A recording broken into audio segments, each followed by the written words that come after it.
Người nào tu hạnh nhẫn thì nhan sắc diệu hòa, thân tướng đoan trang, oai nghi tề chỉnh.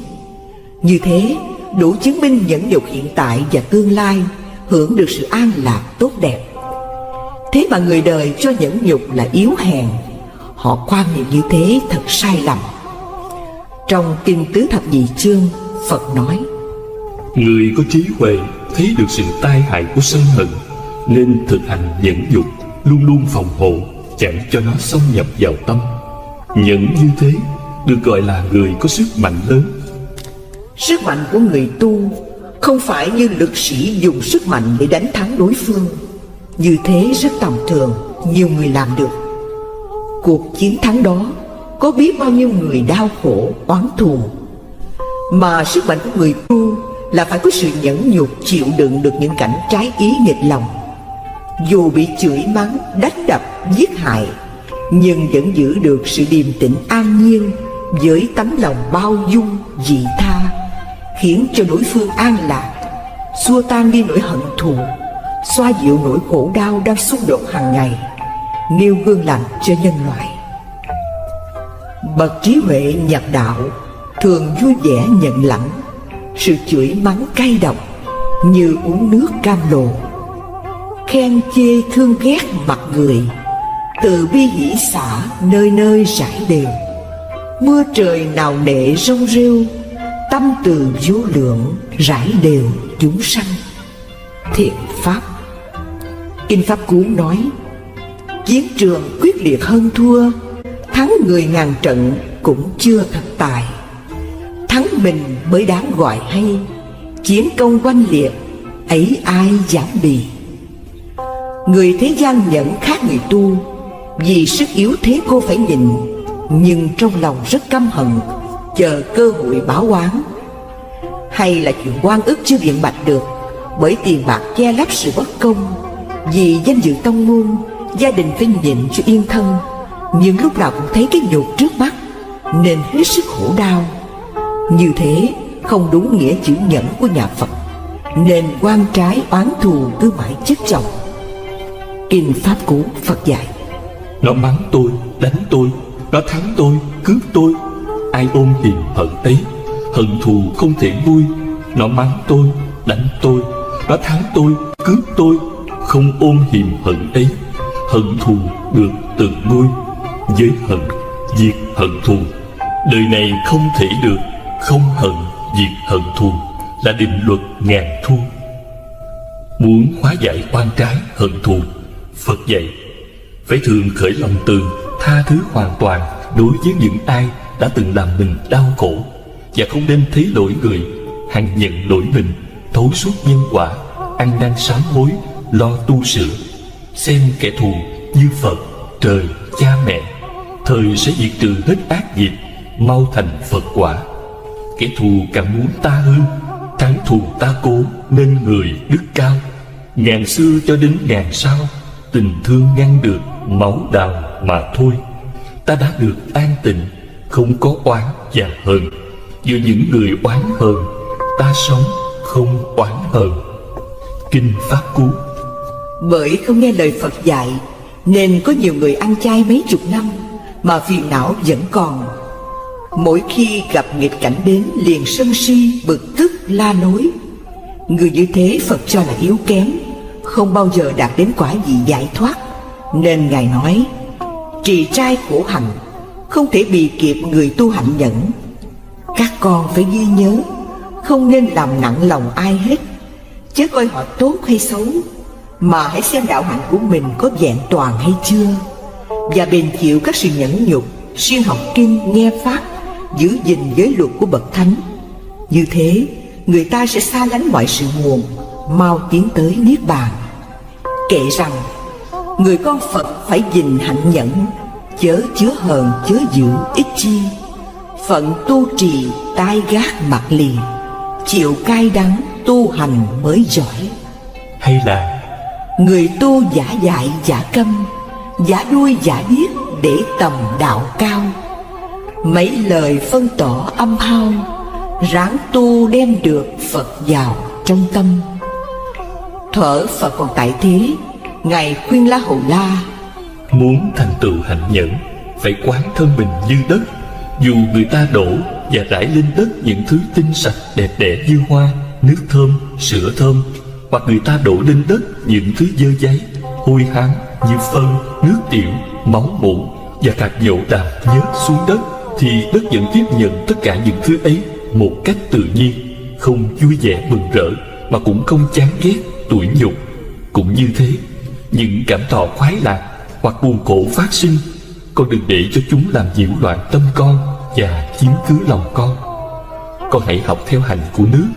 Dù người ta có giặt những thứ thơm to hoặc dơ bẩn trong nước cũng không vì thế mà cảm thấy vui vẻ, tham đắm hoặc tủi nhục, buồn khổ, chán chường.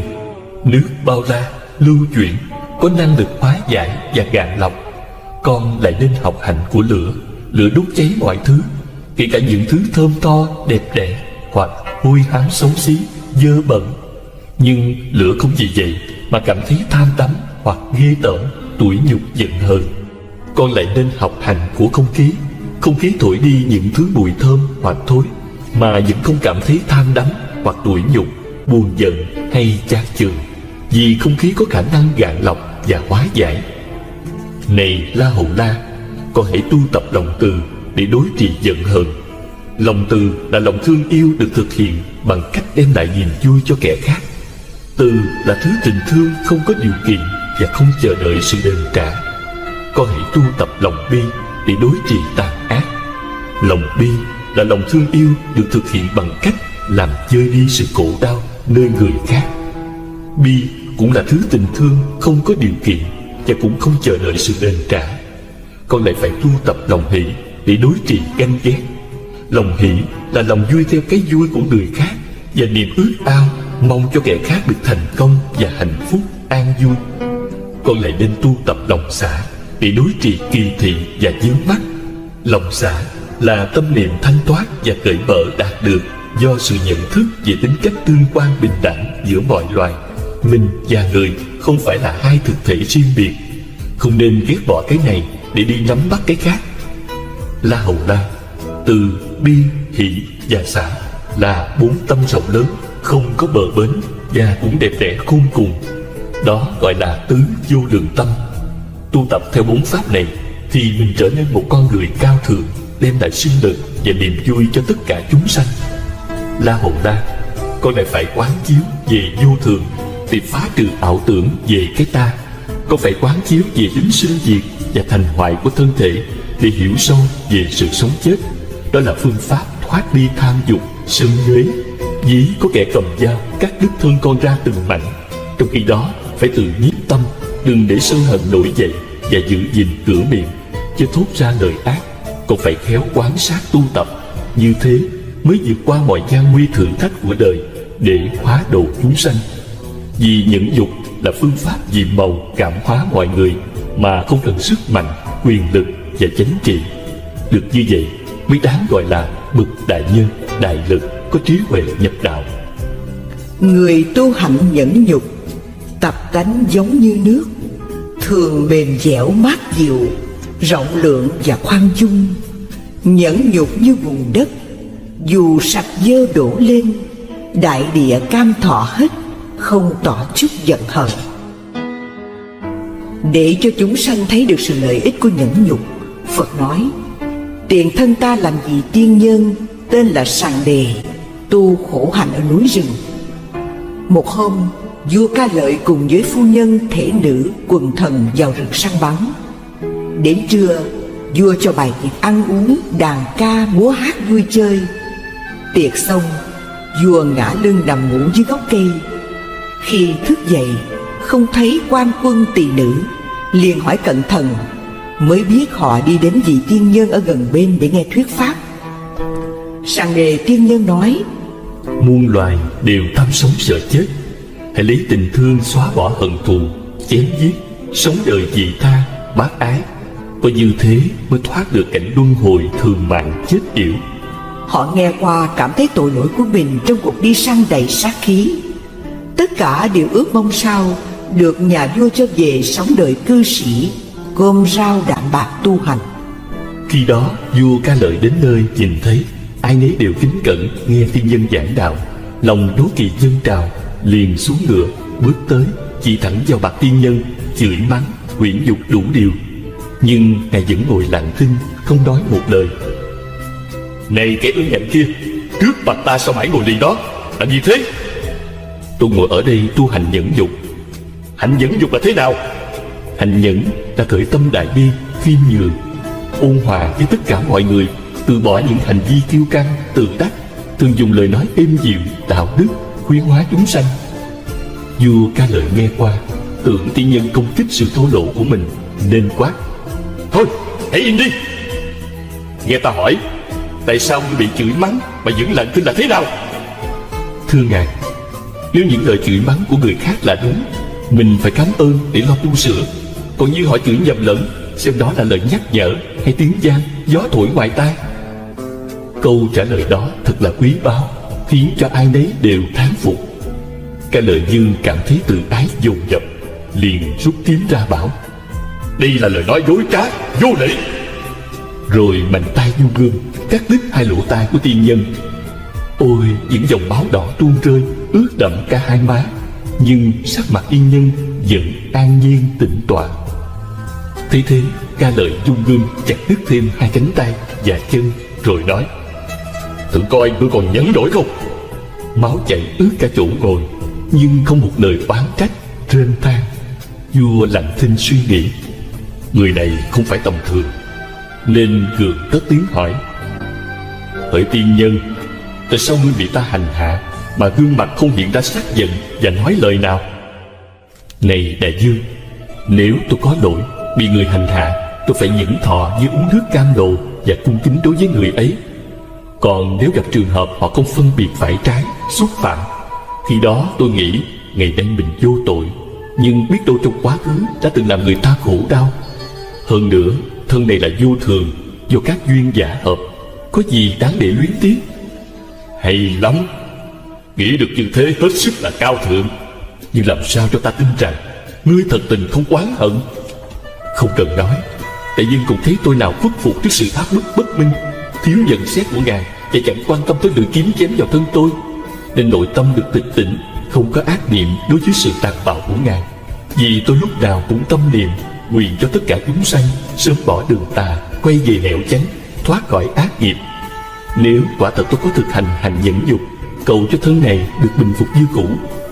Vừa nguyện xong, trời đất bỗng dưng rung chuyển, hương thơm ngào ngạt lan tỏa khắp nơi, máu hóa ra sữa, thân thể trở lại như xưa. Nhìn thấy tiên nhân bình phục, vua Ca Lợi vô cùng kinh ngạc. Giờ đây tánh kiêu căng tàn bạo không còn nữa, bèn quỳ xuống bên tiên nhân, cầu xin sám hối tội lỗi và phát nguyện tận tâm phụng sự Tam Bảo và noi theo gương nhẫn nhục của ngài để thực hành trong đời sống cá nhân cùng trị quốc an dân. Qua chuyện trên, chúng ta thấy tiền thân Phật chấp nhận nghịch cảnh đau thương, không một lời oán trách, lại nguyện cho họ đừng lãnh thọ ác báo, nên ngài thành tựu được thân nhẫn, khẩu nhẫn và ý nhẫn, đạt đến nhẫn nhục ba la mật. Không thấy mình nhẫn và cảnh để nhẫn, nên nội tâm được an lạc. Còn chúng ta, hễ nghe ai nói hoặc làm trái ý một chút là nổi nóng lên, nguyền rủa cho họ chết một cách thê thảm mới hả dạ. Chính vì sự tức giận làm cho con người mù quáng, không phân biệt được phải trái, nên lắm lúc can tường luân lý bị đảo ngược. Như con dám hại cha chửi mẹ, vợ thù chồng, em giết anh, tớ phản chủ, đồng loại xô xát lẫn nhau, gây bao thảm cảnh. Cho nên cứ mãi tiếp tục làm chúng sanh đầy phiền não, trôi lăn trong dòng sanh tử trả vai, khổ đau bất tận. Thế thường chúng ta hay tự ái nổi sân, phân vua lý luận, dành phần phải về phía mình. Người khác nói có mấy câu, ta liền cướp lời, kể lể, rồi đem đủ thứ bằng chứng đổ lên đầu họ, để cho họ thấy rằng họ quấy. Trong cơn tam bành, họ sẽ ăn thua đủ với ta, đâu còn bình tĩnh nghe ta nói phải quấy gì nữa. Bụng dạ họ lúc đó giống như lò nước sôi đang cần xả hơi. Vì vậy, ta hãy ý thức điều đó, để cho đối phương bày tỏ tâm can của họ. Chẳng những ta quý trọng quyền phát biểu cảm tưởng của họ, mà còn học nơi họ những điều hay. Muốn hướng dẫn người ta mà cứ khư khư cố chấp, bất cần quan điểm kẻ khác là muốn diệt phi lý. Họ sai, ta có quyền sửa, nhưng ta đừng quên rằng họ cũng có lý của họ. Mỗi người có quan niệm sống và quan điểm lý luận riêng. Muốn cho người khác tín nhiệm ta lâu dài thì đừng bao giờ sân si, hành động độc tài, mà luôn luôn phải tôn trọng mọi người. Nếu chúng ta muốn họ hành động theo ta mà không nghĩ đến quyền lợi và sáng kiến của họ, hành động độc tài, ích kỷ như một bạo chúa, thì họ sẽ bất bình bỏ ta làm một mình. Chúng ta nên biết rằng không thành công lớn nào trên đời mà không cần đến sự giúp sức của nhiều người.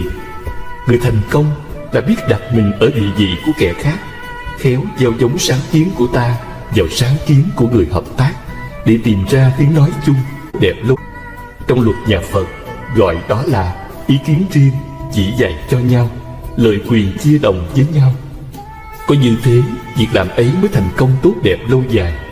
Chúng ta nên nhớ, khi chinh phục ai thì đừng biến họ thành kẻ thù. Ta hãy dẹp cặp kính màu chủ quan, hãy nhìn mọi việc bằng cặp mắt khách quan và tập đặt mình vào địa vị của kẻ khác. Sự như vậy, ta sẽ bớt đi nỗi lo âu, bực tức, thấy đời đẹp hơn và đắc nhân tâm hơn. Chúng ta phần nhiều có khuynh hướng thất nhân tâm mạnh hơn là đắc nhân tâm.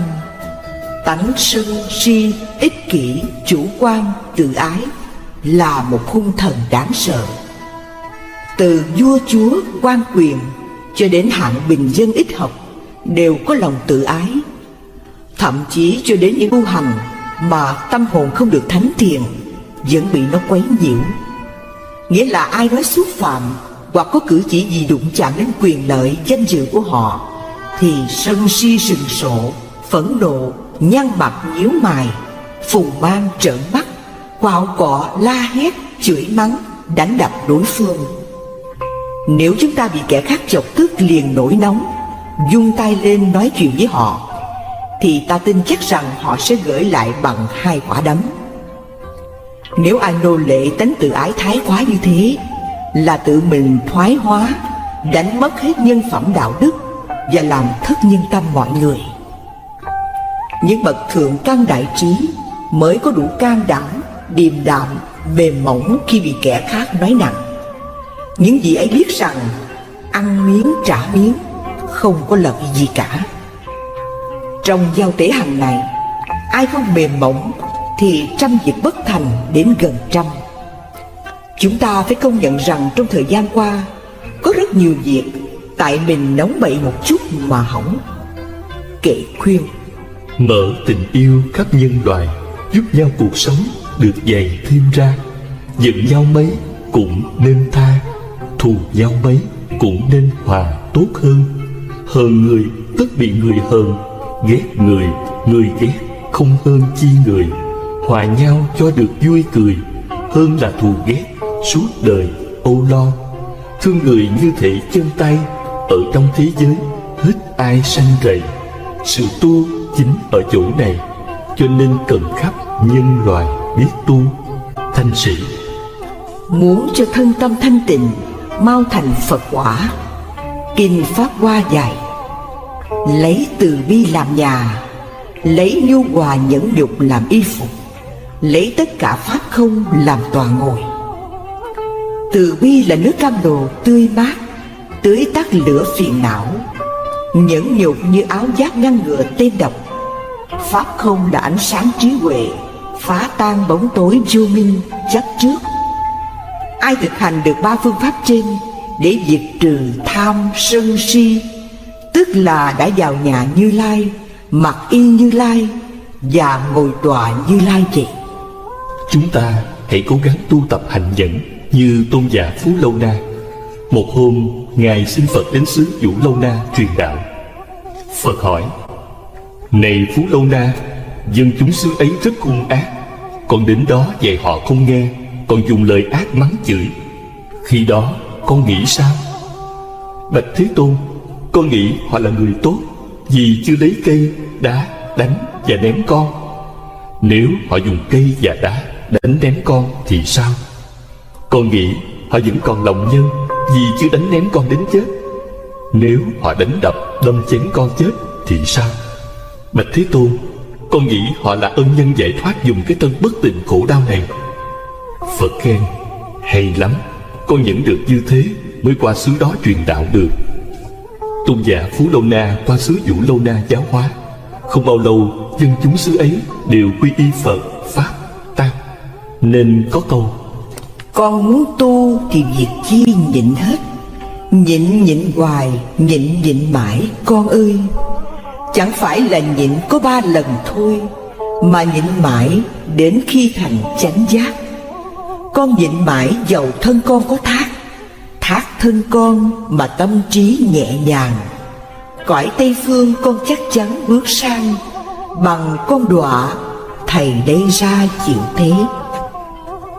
Thân con nhẫn thì việc chi mặc kệ, không sát sanh trộm cướp với tà dâm. Dầu ai kia có đánh đập chém đâm, tìm cách tránh chứ không nên đáp lại. Khẩu nhẫn nhịn là miệng không tranh cãi, lời khoe khoang hay đâm thọc dối lừa. Chửi mắng người 4 nghiệp miệng khá chừa, gây nghiệp dữ đời sau câm con nhé. Hòa Thượng Giác Nhiên. Phật Thích Ca dạy: lấy từ bi thay báo oán. Đức Lục Tổ dạy: nhẫn là công, nhục là đức. Lão Tử nói: nhu thắng cương. Hòa Thượng Giác Huệ nói: con hãy thương những kẻ chẳng thương con chớ ghét những người con đáng ghét. Lời Phật dạy không lầm đâu. Ôn tồn dịu ngọt sẽ thắng tất cả. Nhẫn nhục là phương pháp thần diệu đem lại sự an lạc cho bản thân, gia đình hòa hợp, bạn hữu tương thân, tớ thầy trung tín, đồng bào đoàn kết, thế giới hòa bình. Không nhẫn, thân bại danh liệt, gia đình ly tán, bạn hữu chia lìa, tớ thầy đoạn tuyệt, đồng bào xung đột, thế giới chiến tranh.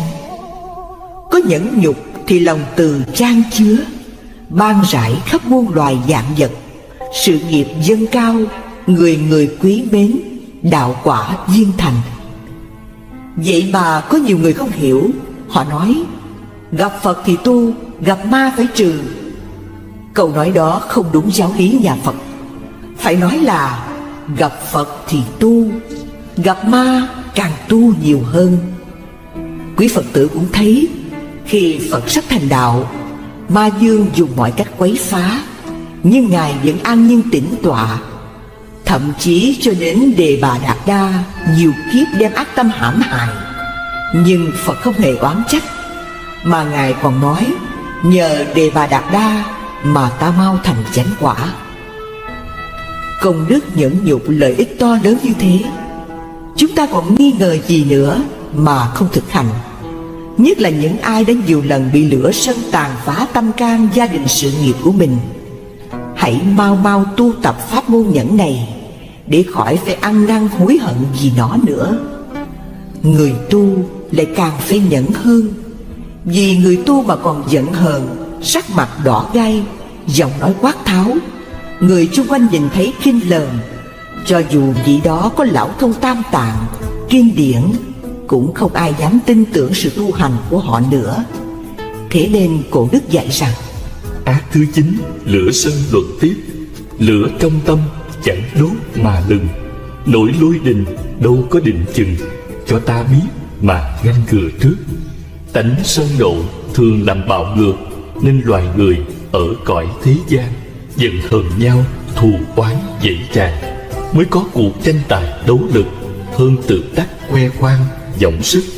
Phải bị người hiềm khích ghét ganh, thua hổ ngươi làm chuyện bất lành, gây nghiệp dữ oan oan tương báo. Trong cơn giận kể gì nhân đạo, giống như con cọp dữ trên rừng, gặp thịt toan cấu xé tưng bừng, phân từng mảnh mới là hả dạ. Diệt được nó tâm trần thông thả, ta thường nên tập tánh khoan dung. Thực hành đi đừng có ngại ngùng, tha thứ kẻ lỗi lầm ngu xuẩn, và nhẫn nhịn đừng ham tranh luận, khỏi mất lòng tất cả mọi người. Tánh thuần lương, vẻ mặt vui tươi, vậy mới đáng tín đồ Phật giáo. Nay ta đã quy y cầu đạo, gây gỗ là trái thuyết từ bi. Trong cuộc sống, chuyện buồn vui, thương ghét, giận hờn xảy ra không biết bao nhiêu lần, cũng vì vô minh lầm chấp cho phải gãy đổ trước trận cuồng phong.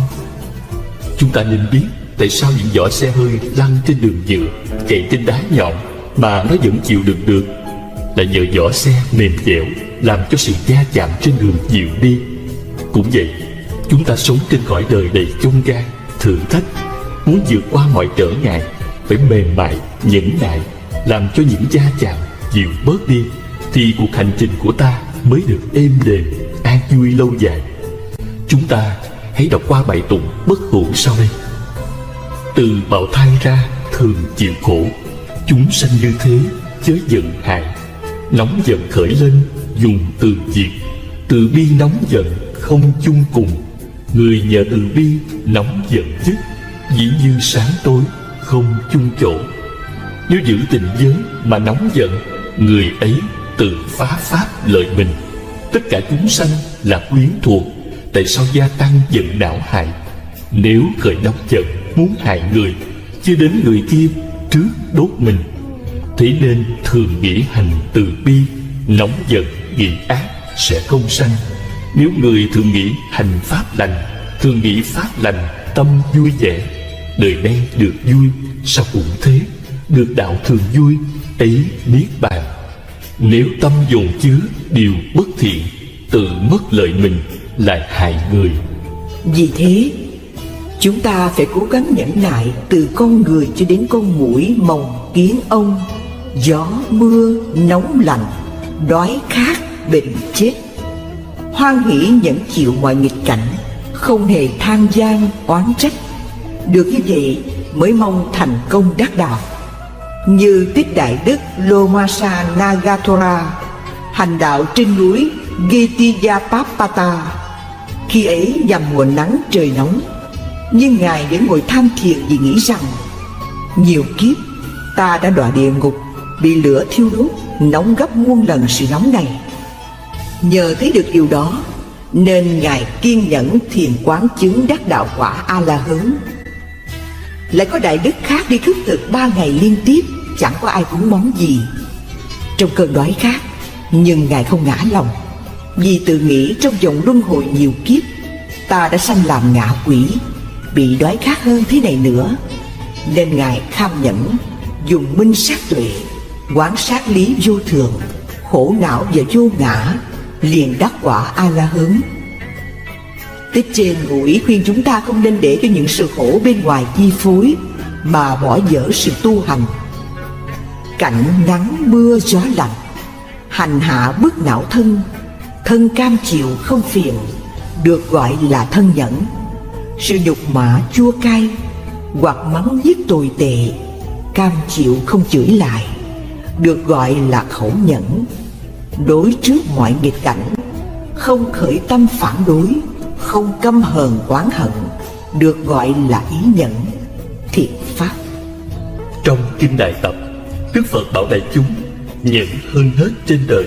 Nhẫn là đạo an vui, nhẫn thêm nhiều tiếng khen, nhẫn giàu sang được lâu, nhẫn được đầy đủ tướng tốt, nhẫn hay có oai lực, nhẫn hay thành nghệ khéo, nhẫn nhiếp phục oán địch, nhẫn dẹp hết lo rầu, nhẫn được đông họ hàng, nhẫn thời được sống thọ, nhẫn là áo giáp thần, nhẫn là con thuyền to vượt bể khổ, nhẫn là liều thuốc hay cứu sống nhiều sinh mạng, nhẫn lửa không thể cháy, nhẫn dao không thể cắt, nhẫn không thể trúng độc, nhẫn nước không thể trôi, nhẫn được thiên thần gia hộ, nhẫn ngày đêm thường yên ổn, nhẫn thân luôn được bình an, nhẫn lãnh lấy phước báo tốt, nhẫn được đến đạo lành, nhẫn chẳng hại chúng sanh, nhẫn xa lìa thập ác, nhẫn thành tựu lục độ,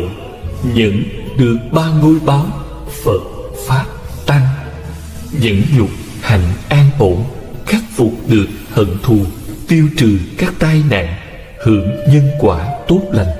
Nhờ tu hành nhẫn nhục, lòng từ được tăng trưởng, trí đức được nâng cao, đạo màu ngày tỏ rạng. Nói tóm lại, nếu chúng ta biết nhu hòa nhẫn nhịn trước những cảnh trái ý nghịch lòng, thì việc lớn quá nhỏ, việc nhỏ quá không, bao nhiêu phiền não, oan trái, oán thù đều hóa giải hết và hưởng được nhiều phước báo, mau thành Phật quả. Trong kinh Thập Thiện Nghiệp, Phật dạy: nếu ai xa lìa sân hận, thời thành tựu được 8 món tâm pháp vui mừng. 1. Không tâm khổ não. 2. Không còn sân hận. 3. Không lòng kiện tụng. 4. Lòng nhu hòa ngay thật. 5. Được tâm từ của bậc thánh. 6. Sẵn lòng làm lợi ích an lạc cho chúng sanh. 7. Thân tướng trang nghiêm xinh đẹp, chúng sinh đều tôn kính. 8. Do sự hòa nhẫn mau sanh về cõi Phạm Thiên. Đó là 8 món tâm pháp hỷ duyệt. Nếu ai hồi hướng về đạo vô thường chánh đẳng chánh giác, sau khi thành Phật được tâm vô ngại của Phật, người xem không chán. Vô ngại là tâm tự tại, không có gì làm chướng ngại, thân hình đoan trang, đầy đủ 32 tướng tốt, 80 vẻ đẹp, trời, người đều kính ngưỡng. Ngược lại, ai hay nóng giận, hiện tại tự chuốc lấy âu sầu khổ họa vào thân, và làm cho gia đình đổ vỡ, sự nghiệp khó thành, gây thù kết oán, mọi người tránh xa. Kinh Niết Bàn nói: nếu người nào tánh khí sân si, khi quả báo thành thục phải sa địa ngục, ra khỏi địa ngục thọ thân súc sanh làm rắn độc, sư tử, cọp, beo, gấu, sói, mèo, chồn, ó, diều. Nếu được làm người, thân hình xấu xí, ai nhìn thấy đều chán ghét. Lại nữa, trong kinh Akhaanti Sutta, Đức Phật dạy rằng: này chư tỳ kheo, có 7 sự lợi ích cho người tu pháp hành nhẫn nại. 1. Thân tâm an lạc mát mẻ. 2. Thường khởi lòng từ thương yêu tất cả chúng sanh. 3. Được nhiều người hài lòng yêu mến. 4. Không gây ác cảm với ai. 5. Không tạo tội ác, gieo nhiều phước thiện. 6. Lúc lâm chung tâm trí sáng suốt. 7. Sau khi mạng chung do thiện nghiệp sanh lên cõi trời. Này chư tỳ kheo, có 7 điều tai hại đối với những người không tu pháp nhẫn nại. 1. Tánh hay tức giận nóng nảy. 2. Thường khởi tâm tàn nhẫn đối với người khác. 3. Nhiều người không hài lòng, phần đông chẳng ai yêu mến. 4. Gây lắm oan trái với mọi người. 5. Tạo nên bao ác nghiệp. 6. Lúc lâm chung thần thức mê muội. 7. Sau khi mạng chung do ác nghiệp cho quả tái sanh cõi ác giới, địa ngục, súc sanh, Atula. Tai hại của sân nhuế như thế há chẳng ngăn ngừa lắm ư? Tôi thiết nghĩ không cần trình bày nhiều, quý Phật tử cũng thấy đâu là lợi, đâu là hại. Tôi cầu mong sao tất cả chúng ta hãy cố gắng thực hành pháp môn nhẫn dục này có hiệu quả tốt đẹp, để cho cõi đời thêm phần an lạc. Nhờ tu hành nhẫn nhục, lửa sân hận dập tắt, dục vọng chẳng hoành hành, căn lành càng thêm lớn. Thiện pháp. 10. Không tà kiến.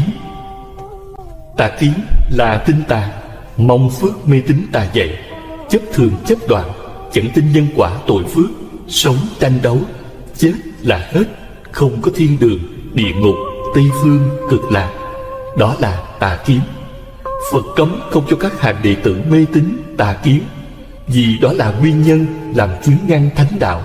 Phật chỉ cho phép các hàng đệ tử tin vào những điều chân chánh, chứ không phải Phật cấm chúng ta đừng tin gì hết. Bởi vì sống ở đời, nếu ta không tin ai cả, thử hỏi làm được việc gì? Trong gia đình, ông bà, cha mẹ, vợ chồng, con cháu, dòng họ không tin tưởng, cứ mãi hiềm kỵ lẫn nhau, thì có gì là hạnh phúc? Xã hội như thế sẽ loạn mất. Đã sống chung phải tin tưởng lẫn nhau thì mới hòa hợp, làm nên sự nghiệp to lớn. Trên việc tu hành, đức tin rất cần thiết. Đó là căn bản sinh ra muôn hạnh lành, đạt đến đạo quả. Giả sử trò chẳng tin thầy, Phật tử không tin lời Phật dạy, biết căn cứ vào đâu để tu hành. Nhờ có đức tin mạnh mẽ, chí nguyện vững vàng mới dẹp được lòng tà ác. Nên có câu: tính năng trượng dưỡng chư thiện căn, tính năng siêu xuất chúng ma lộ. Có nghĩa là lòng chánh tín nuôi dưỡng được các căn lành, vượt khỏi con đường ma. Tuy nhiên đức tin phải đi đôi với trí sáng suốt, phân biệt giả chân, hầu tránh khỏi ma đạo chịu khổ báo về sau. Như câu chuyện Phật độ ông trưởng giả keo kiệt, quay về quy y Tam Bảo, thọ trì ngũ giới. Ít hôm sau, Ma Dương muốn thử xem lòng tin của ông như thế nào, nên hóa ra Phật đến bảo trưởng giả: hôm trước ta chỉ thử ngươi đó thôi. Vì Phật Pháp chủ trương giải thoát làm cho con người được tự do, chứ đâu có bảo giữ gìn những giới luật khắt khe, ràng buộc thiệt thòi như thế. Để ông hãy xả giới đi. Trưởng giả lấy làm ngạc nhiên tự nghĩ: hình dung giống Phật mà lời dạy trước sau trái ngược, nên thưa: bạch Đức Thế Tôn, con xét thấy xả giới rất nguy hiểm. Nếu mọi người không giữ giới sát sanh, cứ tự do giết hại lẫn nhau, thì cõi đời sẽ diễn ra biết bao nhiêu cảnh đầu rơi, máu đổ, thịt nát, xương tan, loạn ly tứ phía. Nếu ai ai cũng trộm cướp, thời còn đâu là an ninh trật tự. Tất cả dâm loạn, còn đâu là luân thường đạo lý. Đua nhau lừa dối, còn đâu là uy tín. Cứ mãi say sưa tối ngày, thì còn đâu là nhân phẩm đạo đức. Theo chỗ xét nghĩ của con, xả giới rất tai hại, nên không xả giới được. Mong Thế Tôn lượng thứ cho. Ma Dương mấy phen lung lạc, nhưng trưởng giả khăng khăng một lòng. Ma Dương đành biến mất. Qua chuyện trên để cho chúng ta thấy, người Phật tử đã nhận chân được giáo lý, cho dù Phật hay Hòa Thượng nói ra mà không phù hợp với lẽ phải cũng không tin. Có lắm người thiếu trí nhận định, đụng đâu tin đó, nên dễ lạc vào ma đạo. Vì thế cổ đức cảnh báo: đạo giới lý từ đây nhiều chỗ, phải lọc lừa cho kỹ mà nhờ. Chọn nơi nào đạo chánh phụng thờ, thì mới được thân sau cao quý. Nhìn Phật giáo mà tìm cái lý, coi tại sao ta phải tu hành. Vì yêu dân ta chỉ ngọn ngành, khuyên lê thứ là tinh lành ác tránh. Đạo quỷ dương rất nhiều chi nhánh, khuyên dương trần sớm tránh mới màu. Thời kỳ này nhiều quỷ lắm ma, ráng nghe kỹ lời ta mách trước. Tin không tin thì cũng mạch tình, chứ ta lắm công trình dạy dỗ. Hồi thuở trước Thích Ca Phật Tổ ngồi tham thiền, bị nó ghẹo hoài mà cũng không trúng động lòng Ngài, nên cố oán phá đời mãi mãi. Cổ đức còn nhắc nhở thêm: câu đạo đức bay mùi thơm lạ, muốn nếm thì phải ráng sưu tầm. Các đạo tà mưu khéo âm thầm, dân chẳng kẻo lâm mà khổ. Chúng nói xuống khuyên răng nhiều chỗ, dùng phép màu lòe mắt chúng sanh. Ai ham linh theo nó tập tành, sa cảm bậy khó mong sống sót. lấy trí xét đoán tận tường lời Phật dạy gọi là chánh tín, trái lại chỉ tin mù quáng là mê tín. Từ cổ chí kim chưa có ai tu mê tín mà thành đạo bao giờ. Chúng sanh chẳng rõ chánh nhân, mê chấp hình tướng, tin tà cầu phước thật là phi lý. Đức Phật thuyết minh giáo lý nhân quả nghiệp báo, không có vị thiên thần, ông bà, cô cậu nào có quyền sắp đặt an bài số phận cho ta. Thế mà có nhiều người không tin lời Phật dạy, tối ngày cứ mơ tưởng gửi gắm linh hồn vào những thế giới quyển hoặc, thì chủ được mình, lúc nào cũng phập phồng lo sợ, trí huệ lu mờ, làm việc mù quáng. Như thấy con cháu bệnh hoạn, tai nạn, hoặc gia đình xào xáo làm ăn không được. Nghe nói có ông thầy bói toán, ông lên bà xuống, bảo tại vì bị quỷ thần cửu quyền quở, phải giết heo gà vịt để cúng tế thì gia đạo mới được bình yên. Thật là trái ngược giáo lý từ bi. Giống như chuyện trong Kinh Pháp Cú thí dụ nói, thuở Phật có ông vua tên là Hòa Mặc. Một hôm mẹ vua lâm trọng bệnh nằm liệt giường, vua cho mời rất nhiều danh y điều trị và đến cầu phù chú nơi các đồng cốt. Song bệnh tình bà vẫn không thuyên giảm, Do đó vua cho mời 200 vị Bà La Môn vào cung đường rồi hỏi: Thái hậu bệnh nặng đã lâu, không biết vì nguyên nhân gì? Các Bà La Môn trả lời: Bệnh của Thái hậu là do tinh tú sai loạn, âm dương bất hòa. Vua hỏi: Làm cách nào để trừ được?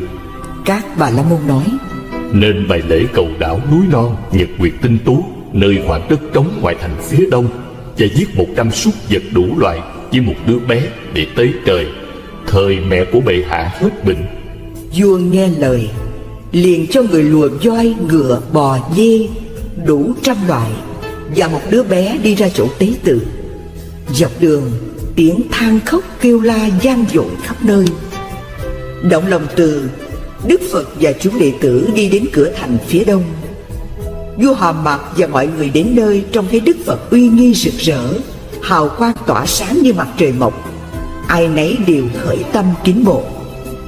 Vua liền xuống xe đến trước Phật, chắp tay xá bái. Đức Phật hỏi: Đại vương định đi đâu? Vua vòng tay đáp: Mẫu hậu con lâm trọng bệnh, lương y khắp nơi trị không hết. Nay con đem đứa bé và các súc vật đến đây để tế cúng chư thiên, cầu đảo tinh tú, cầu cho mẹ con được hết bệnh. Đức Phật bảo rằng: Ông giết người sát vật cúng tế chư thiên, cầu đảo tinh tú để cầu cho mẹ ông hết bệnh là điều phi lý. Giả sử ông suốt đời cực khổ, đem tất cả bò, dê trong thiên hạ ra sát sinh để tế tự cầu đảo, thì sẽ mang tội rất lớn như núi Tu Di. Thật là phí công vô ích. Đại vương nên biết, muốn có lúa ăn phải lo cày cấy, muốn sống thọ phải hành từ bi, muốn được trí huệ phải chuyên học hỏi. Mình gieo nhân nào thì gặt quả nấy. Kẻ giàu sang thì không thích bữa ăn của nhà nghèo. Chư thiên kia ở cung điện thất bảo, muốn ăn mặc tự nhiên như ý, lẽ đâu lại bỏ gì cam độ mà dùng đồ máu thịt tanh hôi. Vua Hàm Mạc nghe lời Phật dạy, thấy được lẽ đạo, vô cùng hoan hỷ, cho người đưa đứa bé về nhà và phóng thích các con vật muốn đi đâu tùy ý.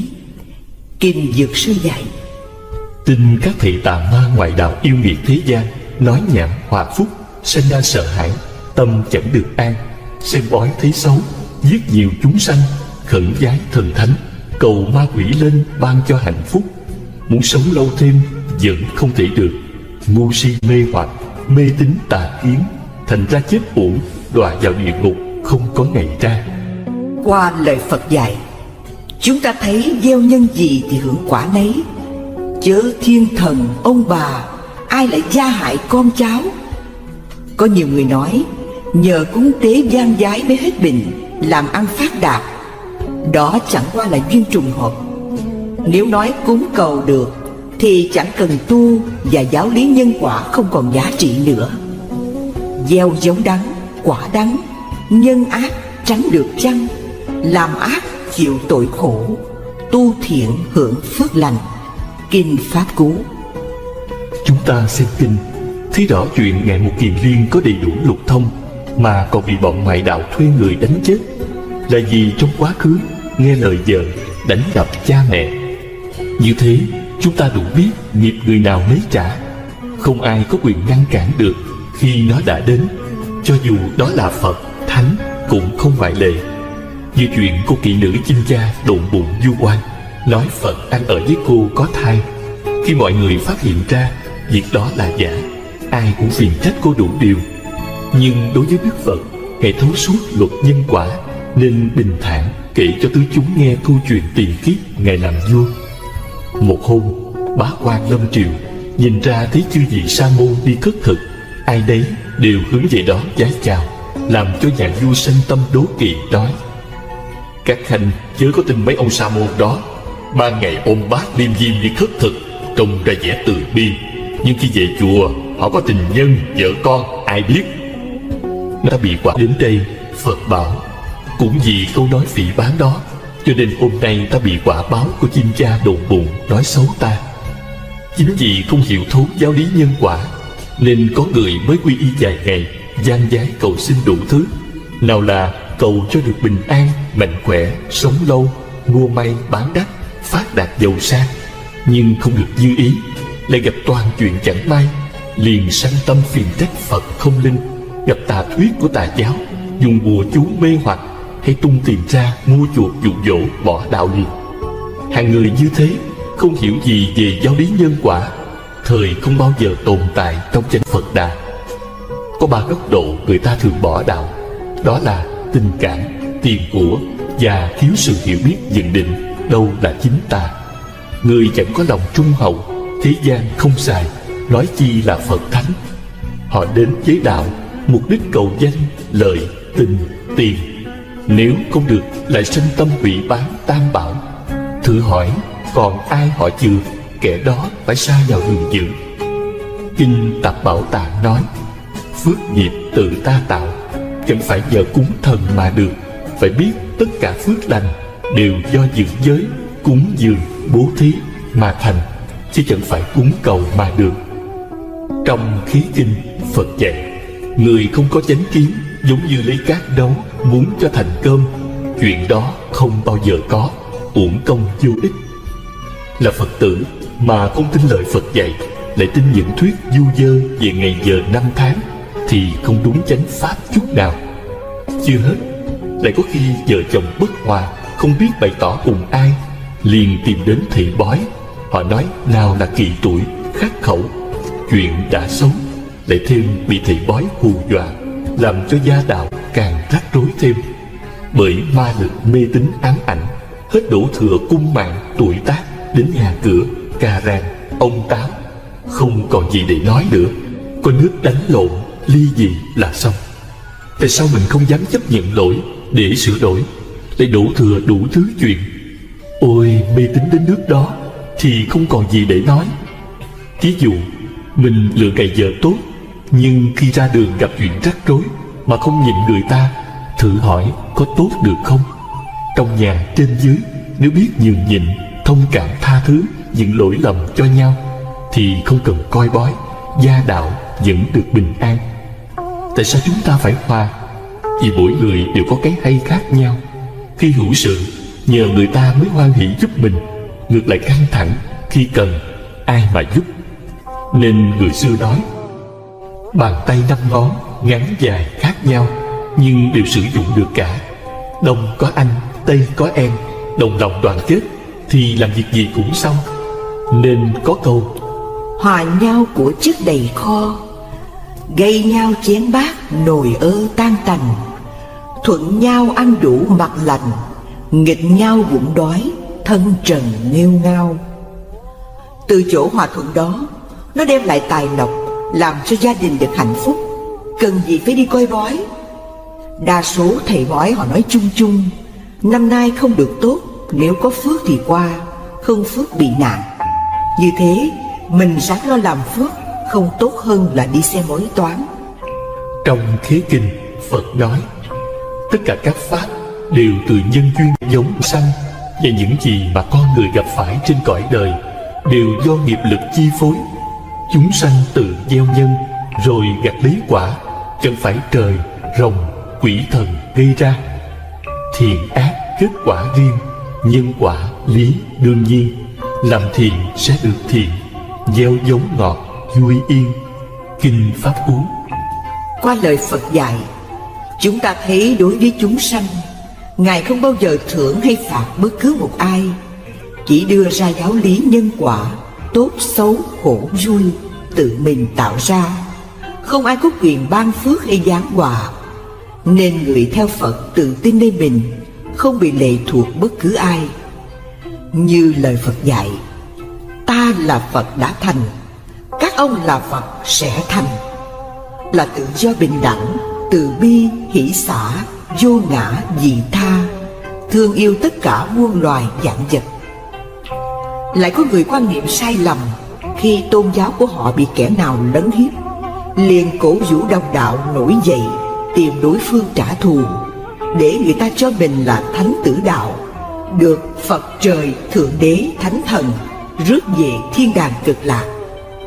Nhưng xin thưa quý vị, cho dù ai theo bất cứ tôn giáo nào hoặc không tôn giáo, nếu giết hại người phải lãnh lấy ác báo đau thương chết thảm.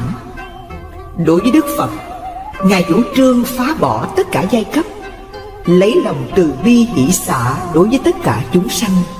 Cho dù kẻ đó có chửi mắng, đánh đập, giết hại tổ thầy, ông bà, cha mẹ cho đến thân mình, cũng không được oán hận trả thù.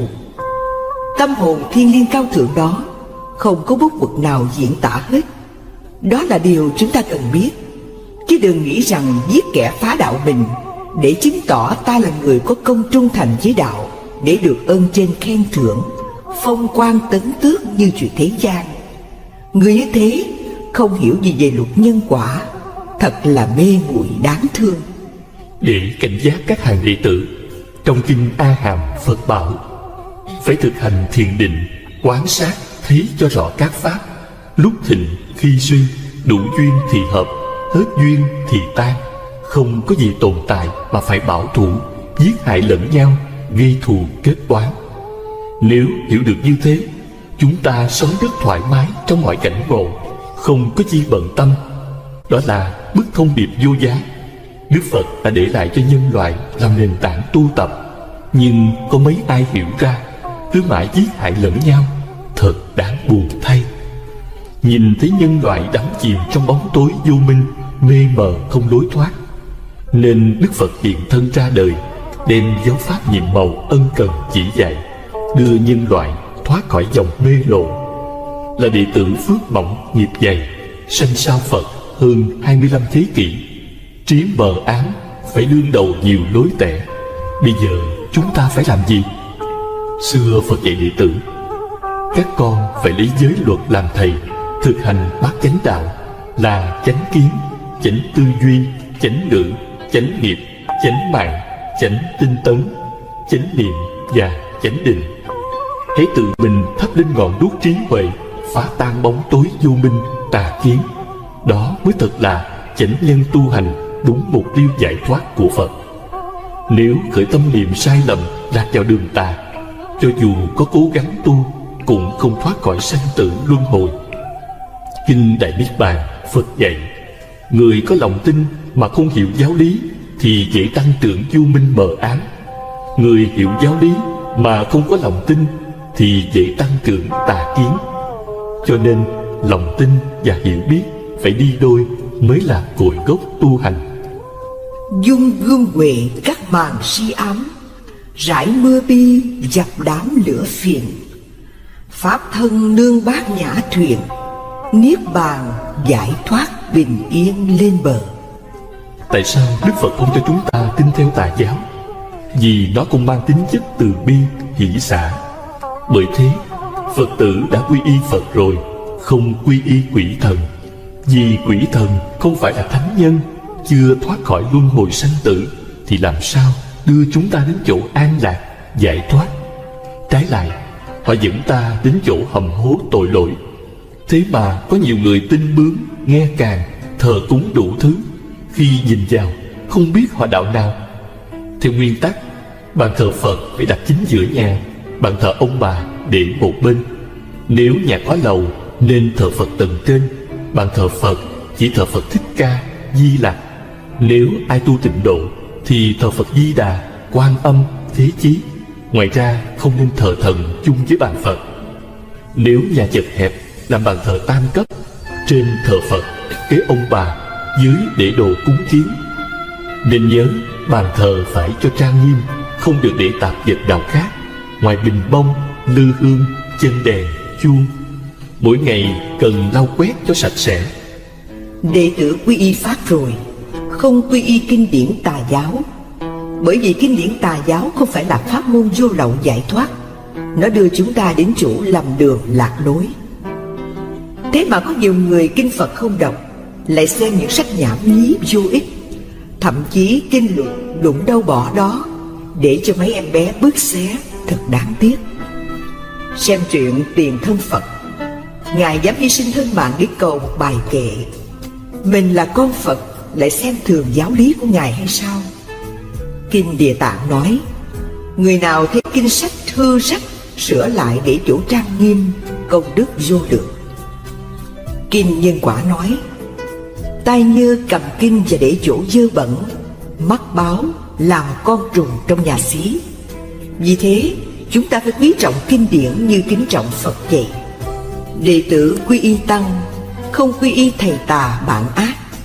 Vì thầy tà bạn ác dẫn dắt ta đến chỗ tối tăm sa đọa.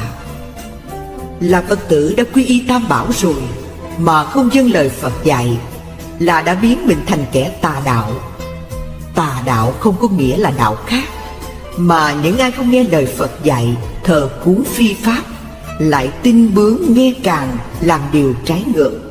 Phật nói người đó là tà đạo, khiến cho tâm trí bất an, làm sinh hoạt đời chướng ngại sự sinh hoạt đời sống hàng ngày của chúng ta. Tiền mất tật mang, lại bị người trí chê cười. Trong Tạng Luận, Phật nói bị đọa vào cảnh địa ngục, ngạ quỷ, súc sanh, chuyên chở nặng nhọc, chưa phải là khổ lắm. Cái khổ nhất là người si mê, tà kiến, không có trí huệ phân biệt đâu là chánh tà, nên mãi đắm chìm trong bóng tối vô minh, tạo ra nhiều ác nghiệp, để rồi xuống lên trong 3 cõi, 6 đường, dây trả bất tận, khổ não triền miên. Đó mới thật là khổ. Cổ đức cũng khuyên: Ác thứ 10, đoạn chót si mê, nguyên tâm tối từ thời vô thị, màn vô minh cha mờ căn trí, nên thường khi nhận ngụy làm chân, lo huyễn thân vật chất kém hơn, chẳng tìm biết tinh thần đạo đức. Dịch lưới nghi đeo điều phiền phức, bình rịnh đời cực khổ tan thương. Khi nói làm ít chịu suy lường, mãi phạm tội nên rằng nghiệp ác. Việc si mê phải nương thuyền giác, muôn việc làm chánh trực khôn ngoan. Đừng bả đâu tính bướng nghe càng, làm ngu muội đọa thân uổng kiếp. Ác trừ xong hiện ra thiện nghiệp, lóng nguồn chân Phật tiếp dẫn cho. Trồng cây lành vị quả thơm tho, tuy không thấy mà sao chẳng mất. Tóm lại, người nào biết quay về Tam Bảo, thân cận thiện trí thức, tu hành bát nhã, thực hành thiền định, phát sanh trí huệ, diệt trừ vô minh tà kiến, thấy biết chân chánh, hiểu rõ nhân quả, nên không tạo tội, gieo nhiều phước lành, thẳng tiến trên con đường giải thoát. Đúng như lời Phật nói, thuở quá khứ có Phật nhiên đang ra đời, tứ chúng thời đó nhờ quy y Tam Bảo có chánh kiến nên đều thành Phật hết. Trong kinh Đế Thích Sở Vấn nói, nếu người nào phát tâm quy y Tam Bảo, người ấy hưởng được phước báo an vui yên ổn lớn, bởi vì ai đức Tam Bảo thường bảo hộ chúng sinh. Sự lợi ích của quy y Tam Bảo to lớn như thế, vậy mà có nhiều người nhờ căn lành đời trước nên gặp được thiện hữu tri thức khuyến khích quy y Tam Bảo. Họ lại trả lời rằng quy y Tam Bảo mà không làm theo lời Phật dạy, tội còn hơn là không quy y. Mới nghe qua thấy có lý, nhưng cũng nên xét lại, cho dù chúng ta có quy y Tam Bảo, thọ trì ngũ giới hay không, nếu gây tạo thập ác vẫn bị ác báo như thường. Ví dụ như có một người thì quy y Tam Bảo, thọ trì ngũ giới, còn người kia thì không quy y Tam Bảo, thọ trì ngũ giới. Cả hai đều phạm tội giết người cướp của. Khi đưa ra tòa án xét xử, cả hai đều lãnh mức án như nhau. Nhưng người biết quy y Tam Bảo, thọ trì ngũ giới, nếu lỡ phạm giới, họ biết đó là sai trái, tội lỗi, ăn năn sám hối. Còn người không biết quy y Tam Bảo, thọ trì ngũ giới, họ gây tạo tội lỗi mà không biết đó là tội lỗi, lại còn cho thế là đúng, nên họ càng lún sâu vào con đường tội ác. Người biết quy y Tam Bảo, thọ trì ngũ giới thập thiện, cho dù họ không giữ được trọn vẹn, nhưng ít ra họ cũng giữ được 1-2 giới, còn hơn là không giữ được giới nào. Hơn nữa, cho dù họ có gây tạo ác nghiệp, bị đọa đi chăng nữa, nhưng căn lành quy y Tam Bảo đó không mất. Khi trả hết ác nghiệp, sẽ gặp được chư Phật và Bồ Tát cứu độ họ thoát khỏi cảnh khổ đau. Vì vậy, chúng ta hãy dũng mạnh phát tâm quy y Tam Bảo, thọ trì ngũ giới thập thiện, không có gì phải bận tâm lo sợ. Theo kinh Thập Thiện Nghiệp, Phật dạy: Người không tà kiến, thời thành tựu được 10 công đức sau đây. 1. Được ý vui, chân thiện, bầu bạn chân thiện. 2. Tin sâu lý nhân quả, thà bỏ thân mạng chứ không làm ác. 3. Chỉ quy y Phật, không quy y thiên thần và ngoại đạo. 4. Trực tâm chánh kiến, xa hẳn các sự ngờ vực thiết hung. 5. Thường sanh nhân thiên, không xa đường dữ. 6. Vô lượng phước huệ, thường tăng lên mãi. 7. Dứt hẳn đường tà, chăm tu đạo chánh. 8. Không lòng chấp ngã, bỏ hết ác nghiệp. 9. Kiến giải vô ngại. 10. Chuẩn bị các tai nạn. Đó là 10 công đức.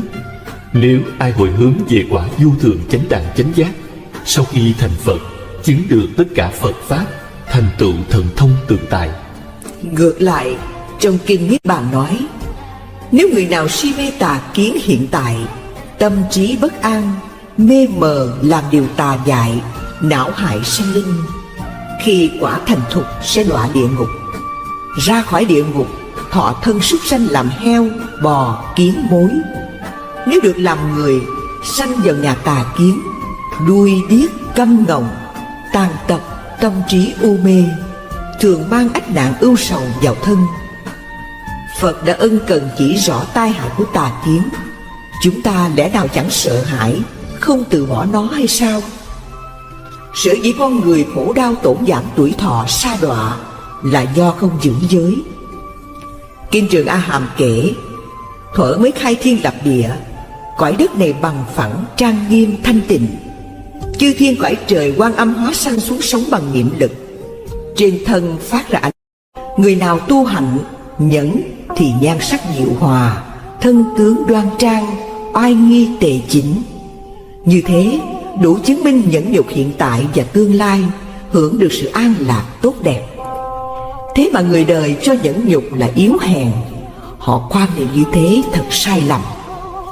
Trong Kinh Tứ Thập Nhị Chương, Phật nói, người có trí huệ thấy được sự tai hại của sân hận, nên thực hành nhẫn nhục, luôn luôn phòng hộ, chẳng cho nó xâm nhập vào tâm.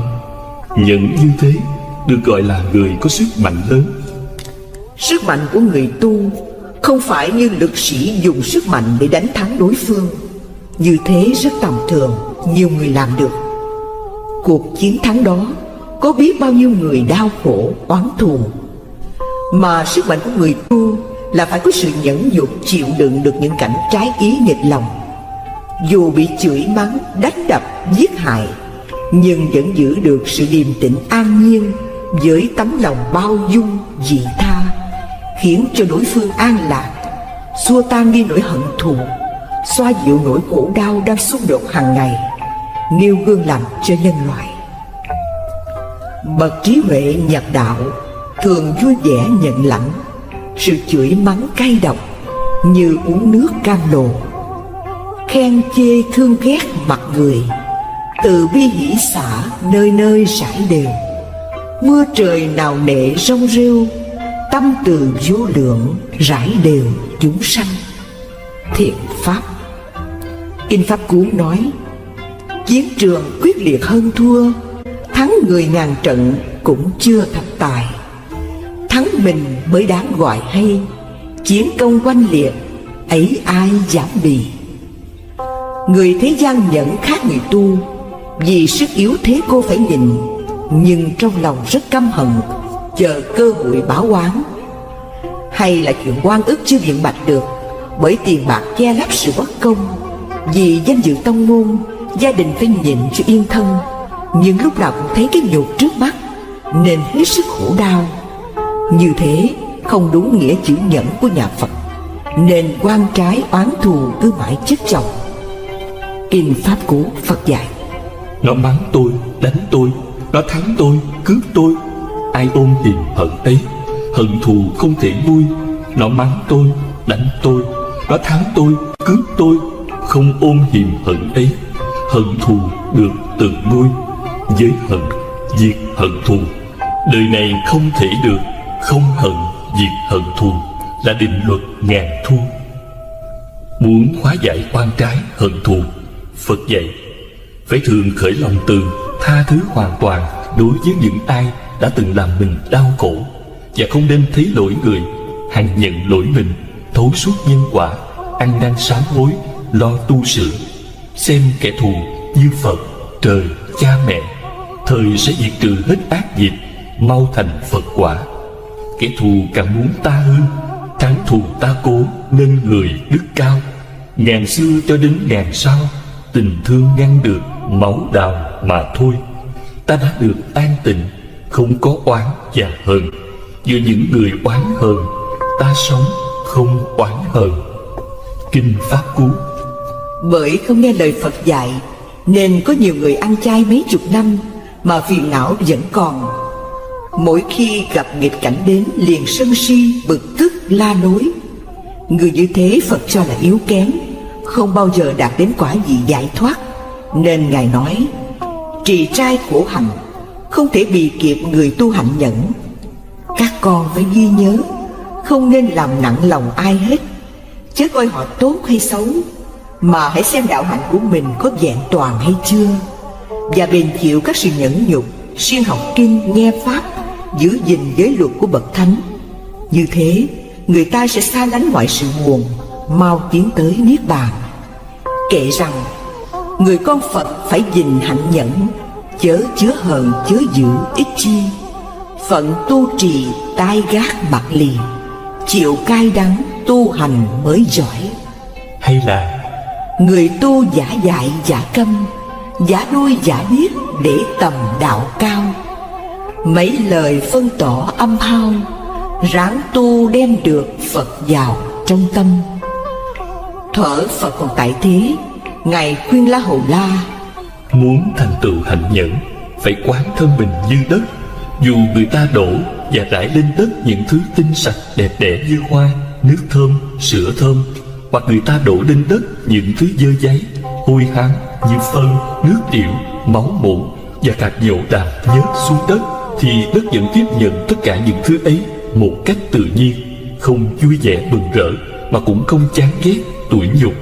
Cũng như thế, những cảm thọ khoái lạc hoặc buồn khổ phát sinh, con đừng để cho chúng làm nhiễu loạn tâm con và chiếm cứ lòng con. Con hãy học theo hành của nước.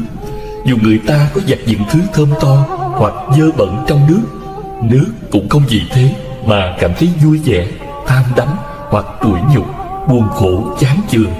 Nước bao la, lưu chuyển, có năng lực hóa giải và gạn lọc. Con lại nên học hành của lửa. Lửa đốt cháy mọi thứ, kể cả những thứ thơm to, đẹp đẽ hoặc hôi hám xấu xí, dơ bẩn. Nhưng lửa không vì vậy mà cảm thấy tham đắm hoặc ghê tởm, tủi nhục, giận hờn. Con lại nên học hành của không khí. Không khí thổi đi những thứ bụi thơm hoặc thối, mà vẫn không cảm thấy tham đắm hoặc tủi nhục, buồn giận hay chán chường, vì không khí có khả năng gạn lọc và hóa giải. Này La Hầu La, con hãy tu tập lòng từ để đối trị giận hờn. Lòng từ là lòng thương yêu được thực hiện bằng cách đem lại niềm vui cho kẻ khác. Từ là thứ tình thương không có điều kiện và không chờ đợi sự đền trả. Con hãy tu tập lòng bi để đối trị tàn ác. Lòng bi là lòng thương yêu được thực hiện bằng cách làm vơi đi sự khổ đau nơi người khác. Bi cũng là thứ tình thương không có điều kiện và cũng không chờ đợi sự đền trả. Con lại phải tu tập lòng hỷ để đối trị ganh ghét. Lòng hỷ là lòng vui theo cái vui của người khác và niềm ước ao mong cho kẻ khác được thành công và hạnh phúc an vui. Con lại nên tu tập lòng xả để đối trị kỳ thị và vướng mắc.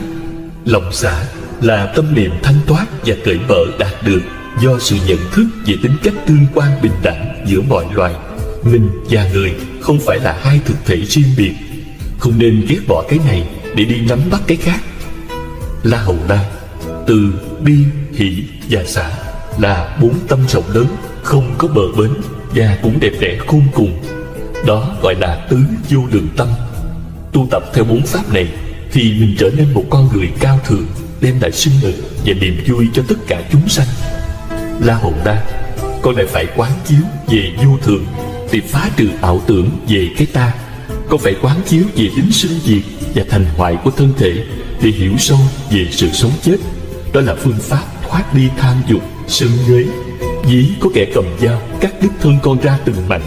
Trong khi đó phải tự nhiếp tâm, đừng để sân hận nổi dậy, và giữ gìn cửa miệng, chứ thốt ra lời ác. Còn phải khéo quan sát tu tập. Như thế mới vượt qua mọi gian nguy thử thách của đời, để hóa độ chúng sanh. Vì nhẫn nhục là phương pháp diệm màu cảm hóa mọi người, mà không cần sức mạnh, quyền lực và chánh trị. Được như vậy mới đáng gọi là bậc đại nhân, đại lực, có trí huệ nhập đạo.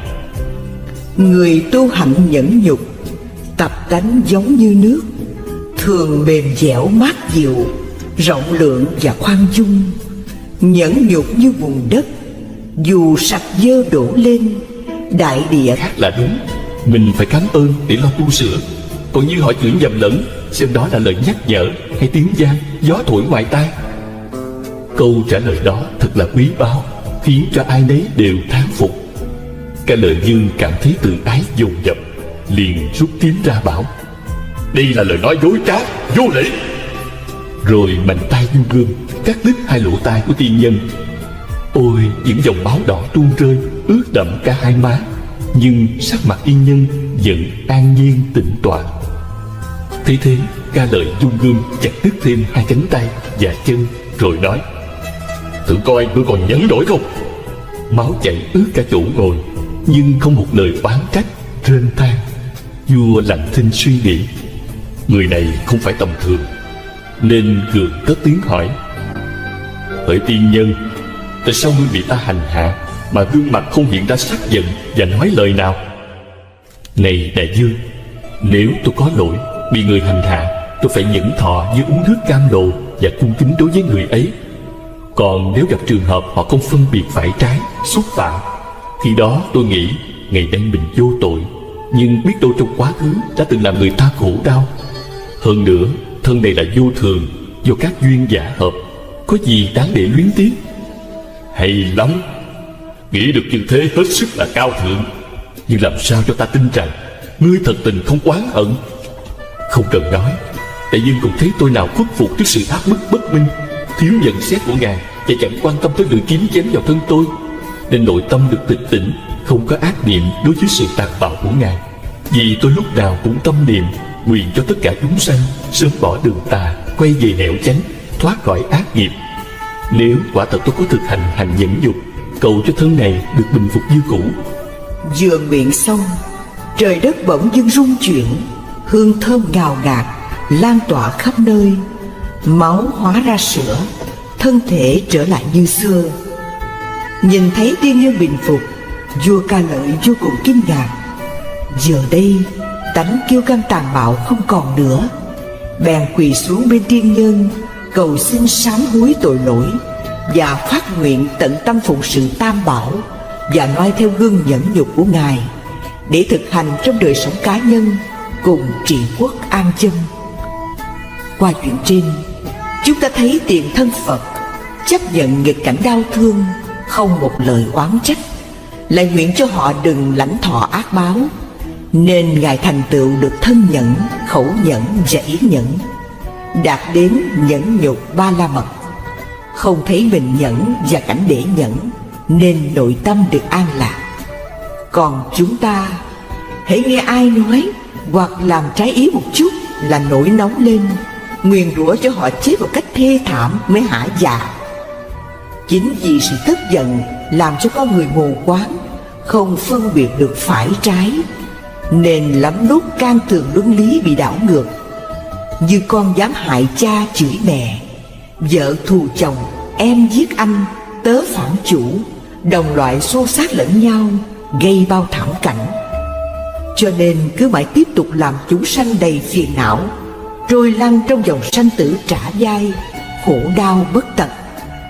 Thế thường chúng ta hay tự ái nổi sân, phân bua lý luận, giành phần phải về phía mình. Người khác nói có mấy câu, ta liền cướp lời, kể lể, rồi đem đủ thứ bằng chứng đổ lên đầu họ, để cho họ thấy rằng họ quấy. Trong cơn tam bành, họ sẽ ăn thua đủ với ta, đâu còn bình tĩnh nghe ta nói phải quấy gì nữa. Bụng dạ họ lúc đó giống như lò nước sôi đang cần xả hơi. Vì vậy, Ta hãy ý thức điều đó, để cho đối phương bày tỏ tâm can của họ. Chẳng những ta quý trọng quyền phát biểu cảm tưởng của họ, mà còn học nơi họ những điều hay. Muốn hướng dẫn người ta mà cứ khư khư cố chấp, bất cần quan điểm kẻ khác là muốn diệt phi lý.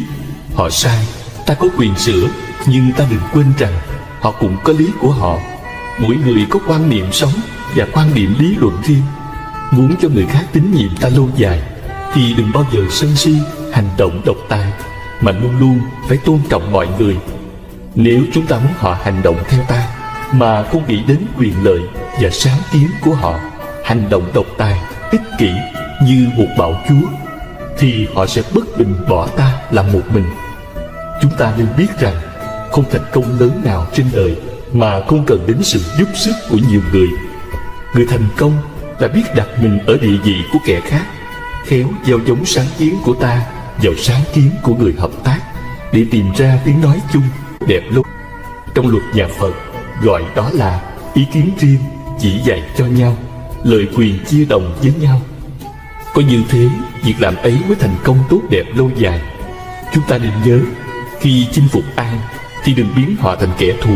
Ta hãy dẹp cặp kính màu chủ quan, hãy nhìn mọi việc bằng cặp mắt khách quan và tập đặt mình vào địa vị của kẻ khác. Sự như vậy, ta sẽ bớt đi nỗi lo âu, bực tức, thấy đời đẹp hơn và đắc nhân tâm hơn. Chúng ta phần nhiều có khuynh hướng thất nhân tâm mạnh hơn là đắc nhân tâm. Tánh sân si, ích kỷ, chủ quan, tự ái là một hung thần đáng sợ.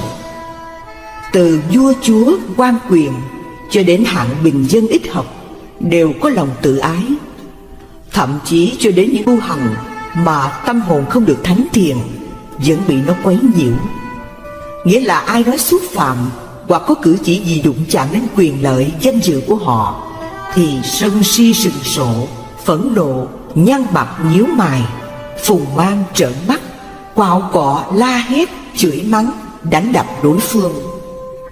Nếu chúng ta bị kẻ khác chọc tức liền nổi nóng, vung tay lên nói chuyện với họ, thì ta tin chắc rằng họ sẽ gửi lại bằng 2 quả đấm. Nếu ai nô lệ tánh tự ái thái quá như thế, là tự mình thoái hóa, đánh mất hết nhân phẩm đạo đức và làm thất nhân tâm mọi người.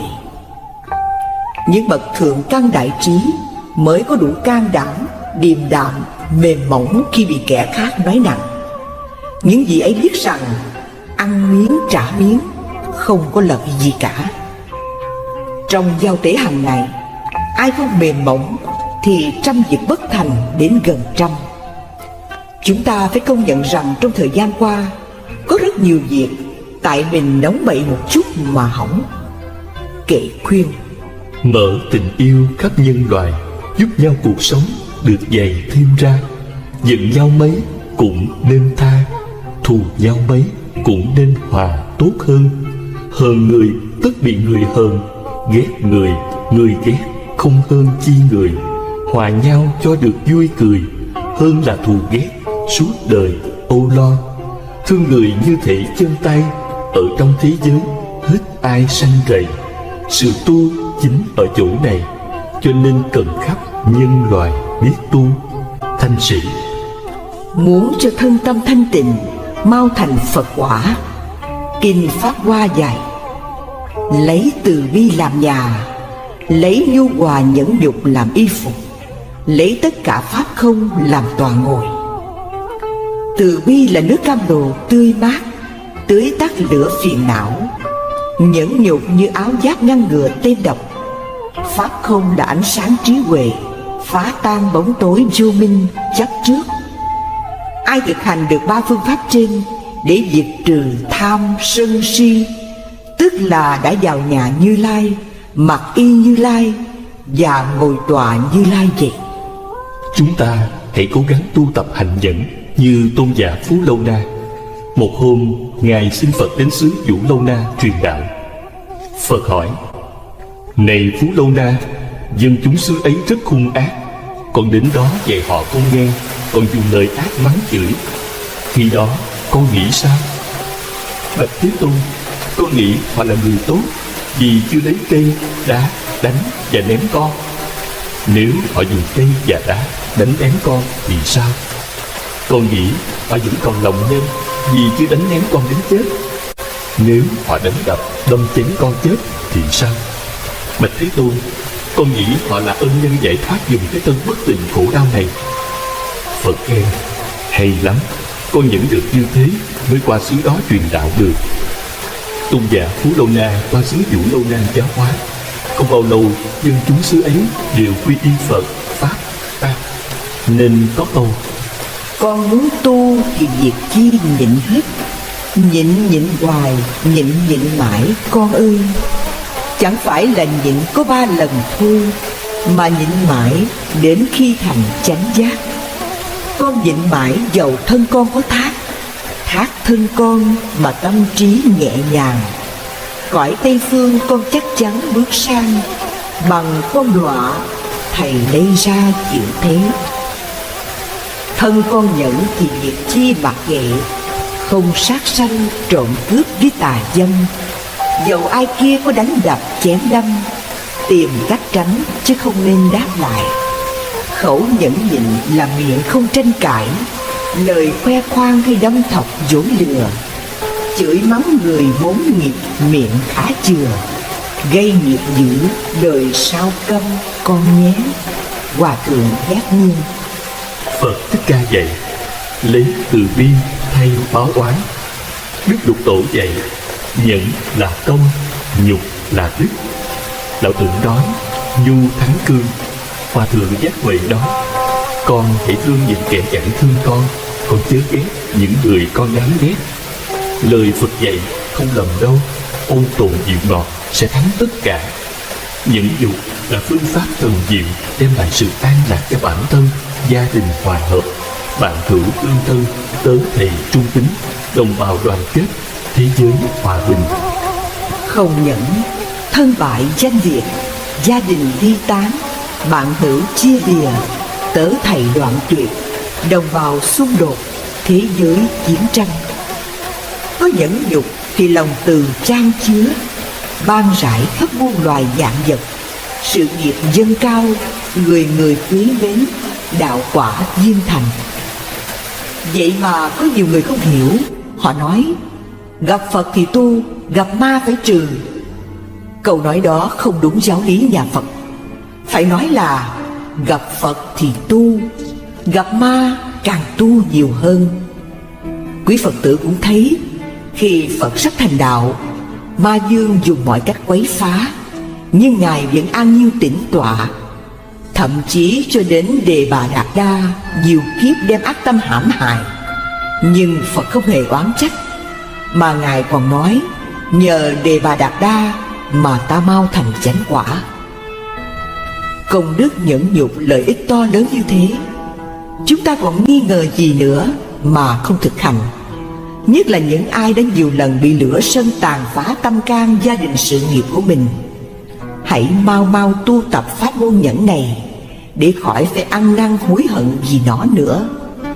Người tu lại càng phải nhẫn hơn, vì người tu mà còn giận hờn, sắc mặt đỏ gay, giọng nói quát tháo, người chung quanh nhìn thấy khinh lờn.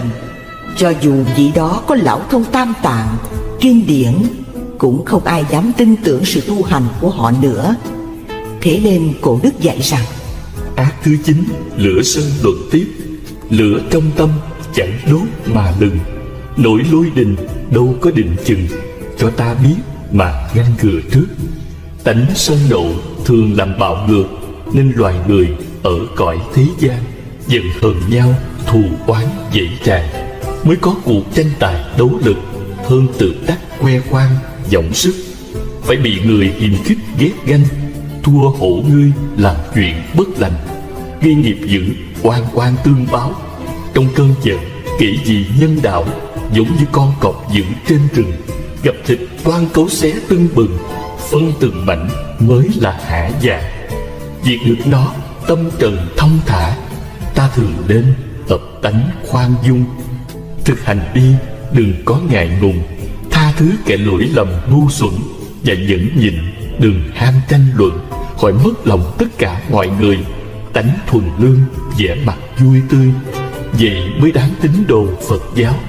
Nay ta đã quy y cầu đạo, gây gỗ là trái thuyết từ bi. Trong cuộc sống, chuyện buồn vui, thương ghét, giận hờn xảy ra không biết bao nhiêu lần, cũng vì vô minh lầm chấp cho ta là thật, các pháp là thật, từ đó phát sinh ra phiền não khổ đau. Trong lịch sử của nhân loại, có những trang sử đẫm máu, như vào thế kỷ 20, trải qua 2 cuộc chiến tranh thế giới, có vô số người gục ngã trên chiến trường và những nạn diệt chủng dã man thảm khốc. Đã có hàng triệu người đã nằm xuống vì cuộc chiến huynh đệ tương tàn. Trên thế giới có đầy dẫy những điều nghi kỵ thù hằn. Chính vì thế mới xảy ra những cuộc chiến tàn khốc, tang thương khổ đau. Tất cả đều bắt nguồn từ sân hận. Kệ tụng: chúng sanh luôn chịu trăm ngàn khổ, các bệnh luôn luôn đến não hại. Giặc chết rình rập thường muốn giết, tại sao không tu lo não hại? Chê bai mưu hại không nhân từ, hại người chưa được tự mang họa. Ta nay là người cầu học đạo, mà sanh nóng giận não hại người. Phải biết ác này tội rất nặng, tật đố tự phá cội công đức. Tâm từ tùy hỷ sanh phước lành, muốn thoát bể khổ phải tu hành. Bao nhiêu công đức trang nghiêm thân, nếu không trì giới thiền đa văn, thân tâm khổ ách không cùng tận. Trên đường đời để chông gai gập ghềnh, chúng ta gặp rất nhiều cảnh trái ý nghịch lòng. Muốn cho những đụng chạm bớt đi, các võ sư Nhật dạy các môn đệ phải mềm mại như cây liễu, đừng cứng như cây tùng. Nếu chúng ta không chịu mềm mại như cây liễu, mà cứ nhất định cứng như cây tùng, như thế là ta đã gây ra những xung đột bất tận trong tâm, làm cho ta lo lắng, khổ sở, cáu kỉnh, rồi sinh ra bệnh thần kinh, dị ung. Chẳng khác nào cây tùng cứng cỏi phải gãy đổ trước trận cuồng phong. Chúng ta nên biết tại sao những vỏ xe hơi lăn trên đường nhựa, chạy trên đá nhọn mà nó vẫn chịu đựng được, là nhờ vỏ xe mềm dẻo, làm cho sự va chạm trên đường dịu đi. Cũng vậy, chúng ta sống trên cõi đời đầy chông gai, thử thách, muốn vượt qua mọi trở ngại phải mềm mại, nhẫn nại, làm cho những va chạm dịu bớt đi, thì cuộc hành trình của ta mới được êm đềm, an vui lâu dài. Chúng ta hãy đọc qua bài tụng bất hủ sau đây: từ bào thai ra thường chịu khổ, chúng sanh như thế chớ giận hại. Nóng giận khởi lên dùng từ diệt, từ bi nóng giận không chung cùng. Người nhờ từ bi nóng giận dứt, dĩ như sáng tối không chung chỗ. Nếu giữ tình giới mà nóng giận, người ấy tự phá pháp lợi mình. Tất cả chúng sanh là quyến thuộc, tại sao gia tăng giận não hại? Nếu khởi nóng giận muốn hại người, chưa đến người kia trước đốt mình. Thế nên thường nghĩ hành từ bi, nóng giận nghĩ ác sẽ không sanh. Nếu người thường nghĩ hành pháp lành, thường nghĩ pháp lành, tâm vui vẻ, đời nay được vui, sao cũng thế, được đạo thường vui, ấy niết bàn. Nếu tâm dồn chứa điều bất thiện, tự mất lợi mình, lại hại người. Vì thế, chúng ta phải cố gắng nhẫn nại từ con người cho đến con muỗi, mồng, kiến ong, gió, mưa, nóng lạnh, đói khát, bệnh chết. Hoan hỷ nhẫn chịu mọi nghịch cảnh, không hề than gian, oán trách. Được như vậy mới mong thành công đắc đạo. Như Tích Đại Đức Lomasa Nagathora hành đạo trên núi Gitiyapapata. Khi ấy vào mùa nắng trời nóng, nhưng Ngài vẫn ngồi tham thiền vì nghĩ rằng nhiều kiếp ta đã đọa địa ngục, bị lửa thiêu đốt, nóng gấp muôn lần sự nóng này. Nhờ thấy được điều đó nên Ngài kiên nhẫn thiền quán chứng đắc đạo quả A-la-hán. Lại có đại đức khác đi khất thực 3 ngày liên tiếp, chẳng có ai cúng món gì. Trong cơn đói khát, nhưng Ngài không ngã lòng, vì tự nghĩ trong vòng luân hồi nhiều kiếp ta đã sanh làm ngạ quỷ, bị đói khát hơn thế này nữa, nên Ngài kham nhẫn dùng minh sát tuệ quán sát lý vô thường, khổ não và vô ngã, liền đắc quả A-la-hấn. Tích trên ngụ ý khuyên chúng ta không nên để cho những sự khổ bên ngoài chi phối, mà bỏ dở sự tu hành. Cảnh nắng mưa gió lạnh, hành hạ bức não thân, thân cam chịu không phiền, được gọi là thân nhẫn. Sự nhục mạ chua cay, hoặc mắng nhiếc tồi tệ, cam chịu không chửi lại, được gọi là khẩu nhẫn. Đối trước mọi nghịch cảnh, không khởi tâm phản đối, không căm hờn oán hận, được gọi là ý nhẫn, thiện pháp. Trong Kinh Đại Tập, Đức Phật bảo đại chúng nhẫn hơn hết trên đời. Nhẫn là đạo an vui, nhẫn thêm nhiều tiếng khen, nhẫn giàu sang được lâu, nhẫn được đầy đủ tướng tốt, nhẫn hay có oai lực, nhẫn hay thành nghề khéo, nhẫn nhiếp phục oán địch, nhẫn dẹp hết lo rầu, nhẫn được đông họ hàng, nhẫn thời được sống thọ, nhẫn là áo giáp thần, nhẫn là con thuyền to vượt bể khổ, nhẫn là liều thuốc hay cứu sống nhiều sinh mạng, nhẫn lửa không thể cháy, nhẫn dao không thể cắt, nhẫn không thể trúng độc, nhẫn nước không thể trôi, nhẫn được thiên thần gia hộ, nhẫn ngày đêm thường yên ổn, nhẫn thân luôn được bình an, nhẫn lãnh lấy phước báo tốt, nhẫn được đến đạo lành, nhẫn chẳng hại chúng sanh, nhẫn xa lìa thập ác, nhẫn thành tựu lục độ, nhẫn được ba ngôi báo Phật, Pháp, Tăng, nhẫn nhục hành an ổn, khắc phục được hận thù, tiêu trừ các tai nạn, hưởng nhân quả tốt lành. Nhờ tu hành nhẫn dục, lòng từ được tăng trưởng, trí đức được nâng cao, đạo màu ngày tỏ rạng. Nói tóm lại, nếu chúng ta biết nhu hòa nhẫn nhịn trước những cảnh trái ý nghịch lòng, thì việc lớn quá nhỏ, việc nhỏ quá không, bao nhiêu phiền não, oan trái, oán thù đều hóa giải hết, và hưởng được nhiều phước báo, mau thành Phật quả. Trong kinh Thập Thiện Nghiệp, Phật dạy: nếu ai xa lìa sân hận, thời thành tựu được 8 món tâm pháp vui mừng. 1. Không tâm khổ não. 2. Không còn sân hận. 3. Không lòng kiện tụng. 4. Lòng nhu hòa ngay thật. 5. Được tâm từ của bậc thánh. 6. Sẵn lòng làm lợi ích an lạc cho chúng sanh. 7. Thân tướng trang nghiêm xinh đẹp, chúng sinh đều tôn kính. 8. Do sự hòa nhẫn mau sanh về cõi Phạm Thiên. Đó là 8 món tâm pháp hỷ duyệt. Nếu ai hồi hướng về đạo vô thường chánh đẳng chánh giác, sau khi thành Phật được tâm vô ngại của Phật, người xem không chán. Vô ngại là tâm tự tại, không có gì làm chướng ngại, thân hình đoan trang, đầy đủ 32 tướng tốt, 80 vẻ đẹp, trời, người đều kính ngưỡng.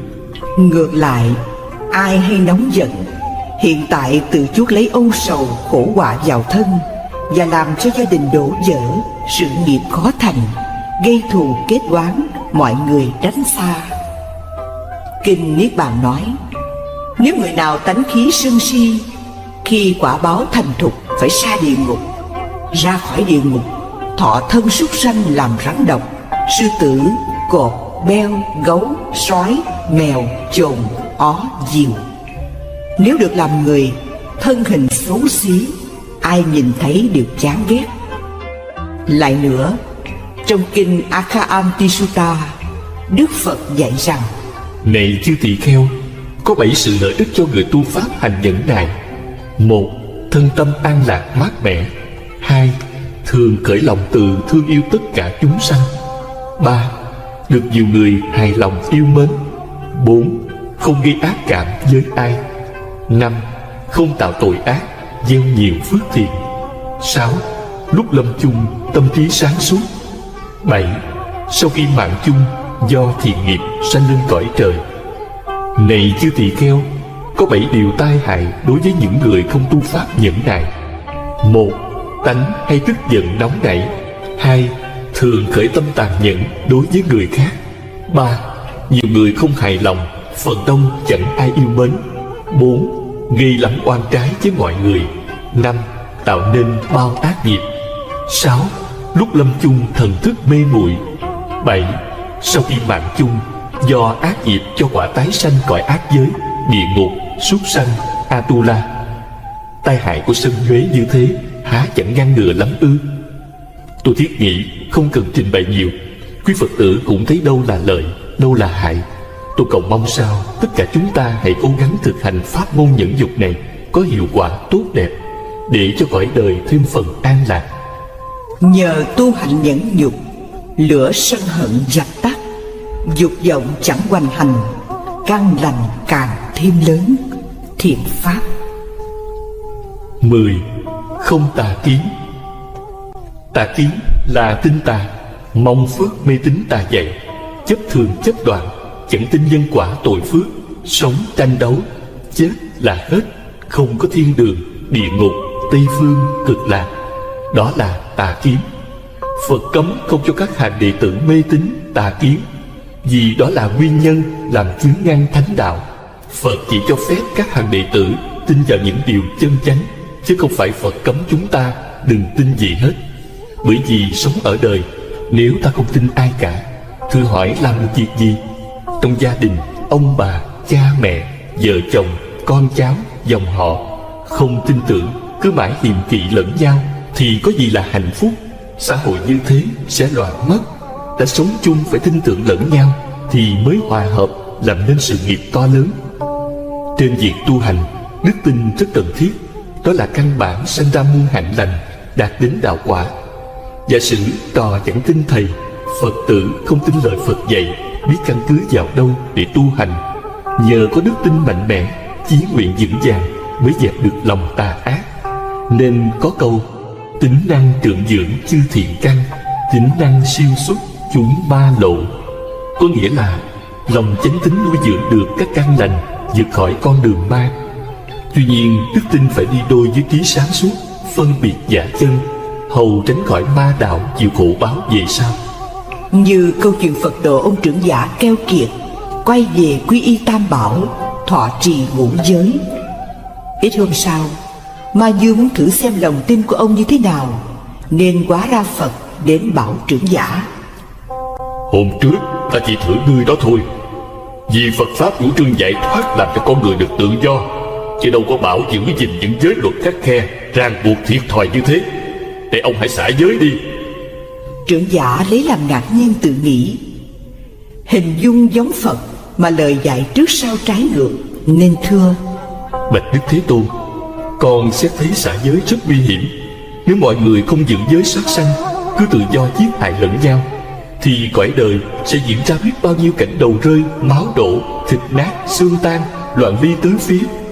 Nếu ai ai cũng trộm cướp, thời còn đâu là an ninh trật tự? Tất cả dâm loạn, còn đâu là luân thường đạo lý? Đua nhau lừa dối, còn đâu là uy tín? Cứ mãi say sưa tối ngày, thì còn đâu là nhân phẩm đạo đức? Theo chỗ xét nghĩ của con, xả giới rất tai hại, nên không xả giới được. Mong Thế Tôn lượng thứ cho. Ma Dương mấy phen lung lạc, nhưng trưởng giả khăng khăng một lòng. Ma Dương đành biến mất. Qua chuyện trên để cho chúng ta thấy, người Phật tử đã nhận chân được giáo lý. Cho dù Phật hay Hòa Thượng nói ra mà không phù hợp với lẽ phải cũng không tin.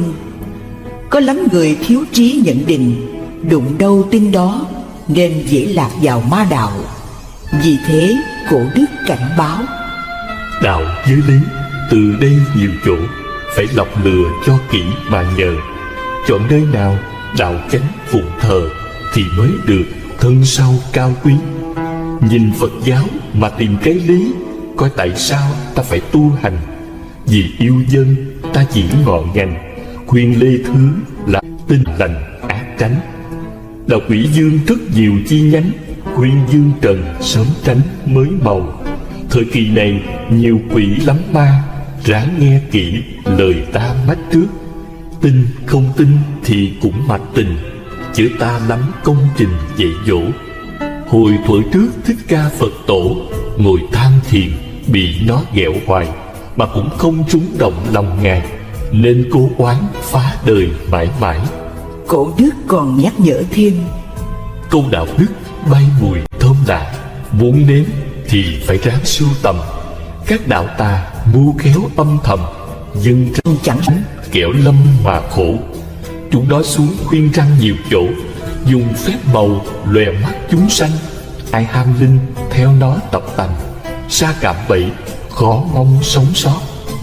lấy trí xét đoán tận tường lời Phật dạy gọi là chánh tín, trái lại với tin mù quáng là mê tín. Từ cổ chí kim chưa có ai tu mê tín mà thành đạo bao giờ. Chúng sanh chẳng rõ chánh nhân, mê chấp hình tướng, tin tà cầu phước thật là phi lý. Đức Phật thuyết minh giáo lý nhân quả nghiệp báo, không có vị thiên thần, ông bà, cô cậu nào có quyền sắp đặt an bài số phận cho ta. Thế mà có nhiều người không tin lời Phật dạy, tối ngày cứ mơ tưởng, gửi gắm linh hồn vào những thế giới huyễn hoặc, chủ được mình, lúc nào cũng phập phồng lo sợ, trí huệ lu mờ, làm việc mù quáng. Như thấy con cháu bệnh hoạn, tai nạn, hoặc gia đình xào xáo làm ăn không được. Nghe nói có ông thầy bói toán, ông lên bà xuống, bảo tại vì bị gặt quả đấy, kẻ giàu sang thì không thích bữa ăn của nhà nghèo. Chư thiên kia ở cung điện thất bảo, muốn ăn mặc tự nhiên như ý, lẽ đâu lại bỏ vị cam lộ mà dùng đồ máu thịt tanh hôi. Vua Hòa Mạc nghe lời Phật dạy, thấy được lẽ đạo, vô cùng hoan hỷ, cho người đưa đứa bé về nhà và phóng thích các con vật, muốn đi đâu tùy ý. Kinh Dược Sư dạy: Tin các thầy tà ma ngoại đạo yêu nghiệt thế gian, nói nhảm hòa phúc, sinh ra sợ hãi, tâm chẳng được an, xem bói thấy xấu, giết nhiều chúng sanh, khẩn vái thần thánh, cầu ma quỷ lên ban cho hạnh phúc. Muốn sống lâu thêm vẫn không thể được, ngu si mê hoặc, mê tín tà kiến, thành ra chết uổng, đọa vào địa ngục không có ngày ra. Qua lời Phật dạy, chúng ta thấy gieo nhân gì thì hưởng quả nấy. Chớ thiên thần, ông bà, ai lại gia hại con cháu. Có nhiều người nói nhờ cúng tế gian giái mới hết bệnh, làm ăn phát đạt. Đó chẳng qua là duyên trùng hợp. Nếu nói cúng cầu được thì chẳng cần tu, và giáo lý nhân quả không còn giá trị nữa. Gieo giống đắng, quả đắng, nhân ác tránh được chăng? Làm ác chịu tội khổ, tu thiện hưởng phước lành. Kinh Pháp Cú. Chúng ta xem kinh thấy rõ chuyện Ngài Một Kiền Liên có đầy đủ lục thông mà còn bị bọn ngoại đạo thuê người đánh chết, là vì trong quá khứ nghe lời vợ đánh đập cha mẹ. Như thế chúng ta đủ biết nghiệp người nào nấy trả, không ai có quyền ngăn cản được khi nó đã đến, cho dù đó là Phật, Thánh cũng không ngoại lệ. Như chuyện cô kỹ nữ chinh cha độn bụng du quan, nói Phật ăn ở với cô có thai. Khi mọi người phát hiện ra việc đó là giả, ai cũng phiền trách cô đủ điều. Nhưng đối với Đức Phật, Ngài thấu suốt luật nhân quả, nên bình thản kể cho tứ chúng nghe câu chuyện tiền kiếp Ngài làm vua. Một hôm, bá quan lâm triều nhìn ra thấy chư vị sa môn đi khất thực, ai nấy đều hướng về đó vái chào, làm cho nhà vua sanh tâm đố kỵ, nói: Các khanh chớ có tin mấy ông sa môn đó. Ban ngày ôm bát liêm diêm đi khất thực, trông ra vẻ từ bi, nhưng khi về chùa họ có tình nhân, vợ con, ai biết. Nó bị quả đến đây, Phật bảo cũng vì câu nói phỉ báng đó, cho nên hôm nay ta bị quả báo của chim cha đồn bụng nói xấu ta. Chính vì không hiểu thấu giáo lý nhân quả, nên có người mới quy y vài ngày, gian giái cầu xin đủ thứ. Nào là cầu cho được bình an, mạnh khỏe, sống lâu, mua may bán đắt, phát đạt giàu sang. Nhưng không được như ý, lại gặp toàn chuyện chẳng may, liền sanh tâm phiền trách Phật không linh, gặp tà thuyết của tà giáo, dùng bùa chú mê hoặc, hay tung tiền ra mua chuộc dụ dỗ bỏ đạo liền.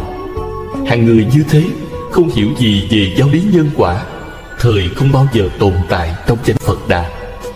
Có ba góc độ người ta thường bỏ đạo, đó là tình cảm, tiền của và thiếu sự hiểu biết nhận định đâu là chính ta. Người chẳng có lòng trung hậu, thế gian không xài, nói chi là Phật Thánh. Họ đến với đạo, mục đích cầu danh, lợi, tình, tiền. Nếu không được lại sanh tâm hủy bán tam bảo. Thử hỏi còn ai họ chừa, kẻ đó phải sa vào đường dữ. Kinh Tạp Bảo Tạng nói, phước nghiệp tự ta tạo, chẳng phải nhờ cúng thần mà được. Phải biết tất cả phước lành đều do giữ giới, cúng dường, bố thí mà thành, chứ chẳng phải cúng cầu mà được. Trong Khí Kinh, Phật dạy, người không có chánh kiến giống như lấy cát nấu muốn cho thành cơm. Chuyện đó không bao giờ có, uổng công vô ích. Là Phật tử mà không tin lời Phật dạy, lại tin những thuyết du dơ về ngày giờ năm tháng, thì không đúng chánh pháp chút nào. Chưa hết, lại có khi vợ chồng bất hòa, không biết bày tỏ cùng ai, liền tìm đến thầy bói. Họ nói nào là kỳ tuổi, khắc khẩu. Chuyện đã xấu, lại thêm bị thầy bói hù dọa, làm cho gia đạo càng rắc rối thêm. Bởi ma lực mê tín ám ảnh, hết đổ thừa cung mạng, tuổi tác, đến nhà cửa, cà ràng, ông táo, không còn gì để nói nữa. Có nước đánh lộn, ly dị là xong. Tại sao mình không dám chấp nhận lỗi để sửa đổi, lại đổ thừa đủ thứ chuyện?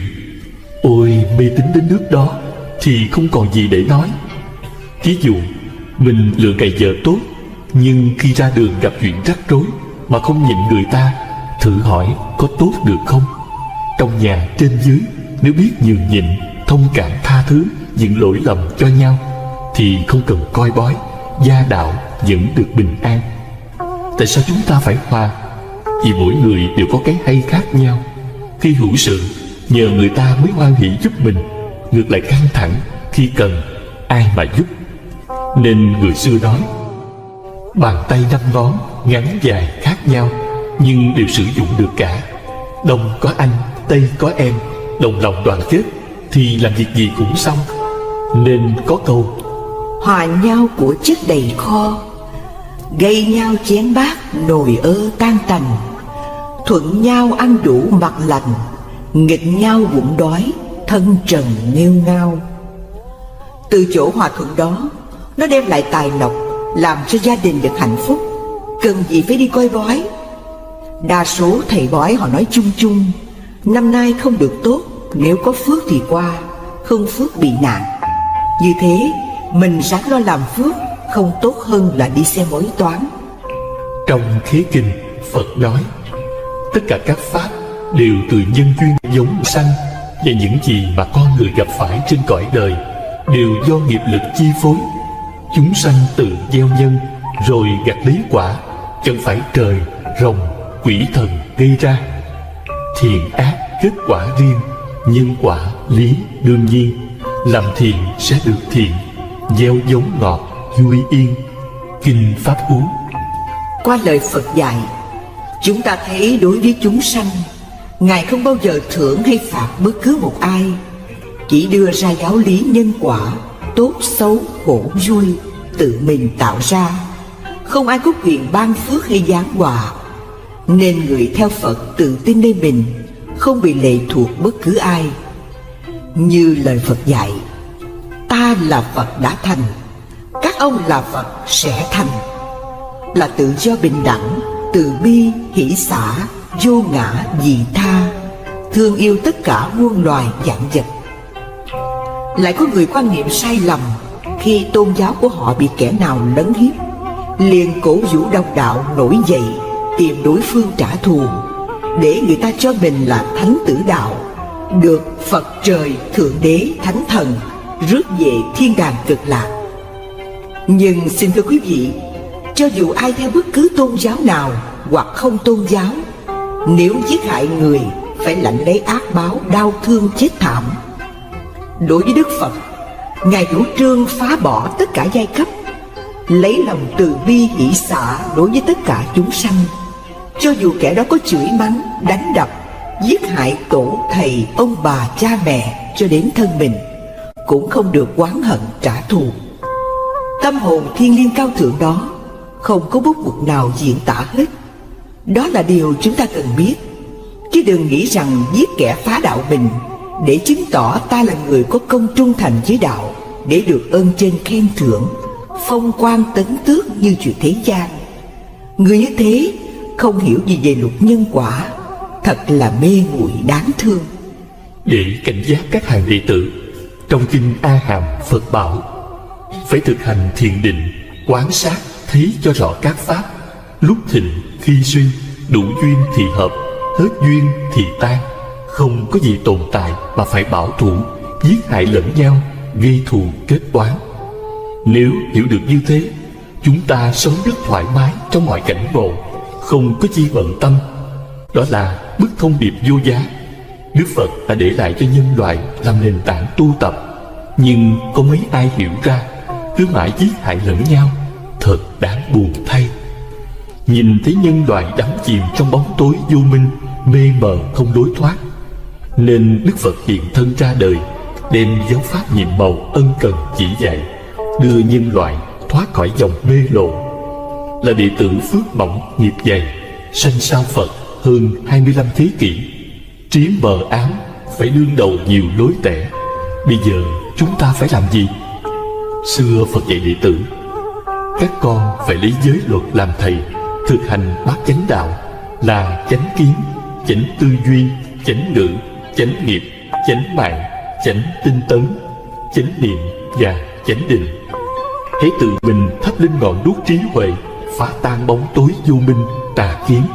Đó mới thật là chánh nhân tu hành, đúng mục tiêu giải thoát của Phật. Nếu khởi tâm niệm sai lầm, lạc vào đường tà, cho dù có cố gắng tu, cũng không thoát khỏi sanh tử luân hồi. Kinh Đại Niết Bàn Phật dạy, người có lòng tin mà không hiểu giáo lý thì dễ tăng trưởng vô minh mờ ám. Người hiểu giáo lý mà không có lòng tin thì dễ tăng trưởng tà kiến. Cho nên lòng tin và hiểu biết phải đi đôi mới là cội gốc tu hành. Dung gươm huệ các màn si ám, rải mưa bi dập đám lửa phiền. Pháp thân nương bát nhã thuyền, niết bàn giải thoát bình yên lên bờ. Tại sao Đức Phật không cho chúng ta tin theo tà giáo? Vì nó không mang tính chất từ bi, hỷ xả. Bởi thế Phật tử đã quy y Phật rồi, không quy y quỷ thần. Vì quỷ thần không phải là thánh nhân, chưa thoát khỏi luân hồi sanh tử, thì làm sao đưa chúng ta đến chỗ an lạc, giải thoát? Trái lại, họ dẫn ta đến chỗ hầm hố tội lỗi. Thế mà có nhiều người tin bướm, nghe càng, thờ cúng đủ thứ, khi nhìn vào không biết họ đạo nào. Theo nguyên tắc, bàn thờ Phật phải đặt chính giữa nhà, bàn thờ ông bà để một bên. Nếu nhà có lầu nên thờ Phật tầng trên, bàn thờ Phật chỉ thờ Phật Thích Ca, Di Lặc. Nếu ai tu tịnh độ thì thờ Phật Di Đà, Quan Âm, Thế Chí. Ngoài ra không nên thờ thần chung với bàn Phật. Nếu nhà chật hẹp, làm bàn thờ tam cấp, trên thờ Phật, kế ông bà, dưới để đồ cúng kiến. Nên nhớ, bàn thờ phải cho trang nghiêm, không được để tạp vật nào khác ngoài bình bông, lư hương, chân đèn, chuông. Mỗi ngày cần lau quét cho sạch sẽ. Đệ tử quy y Pháp rồi, không quy y kinh điển tà giáo.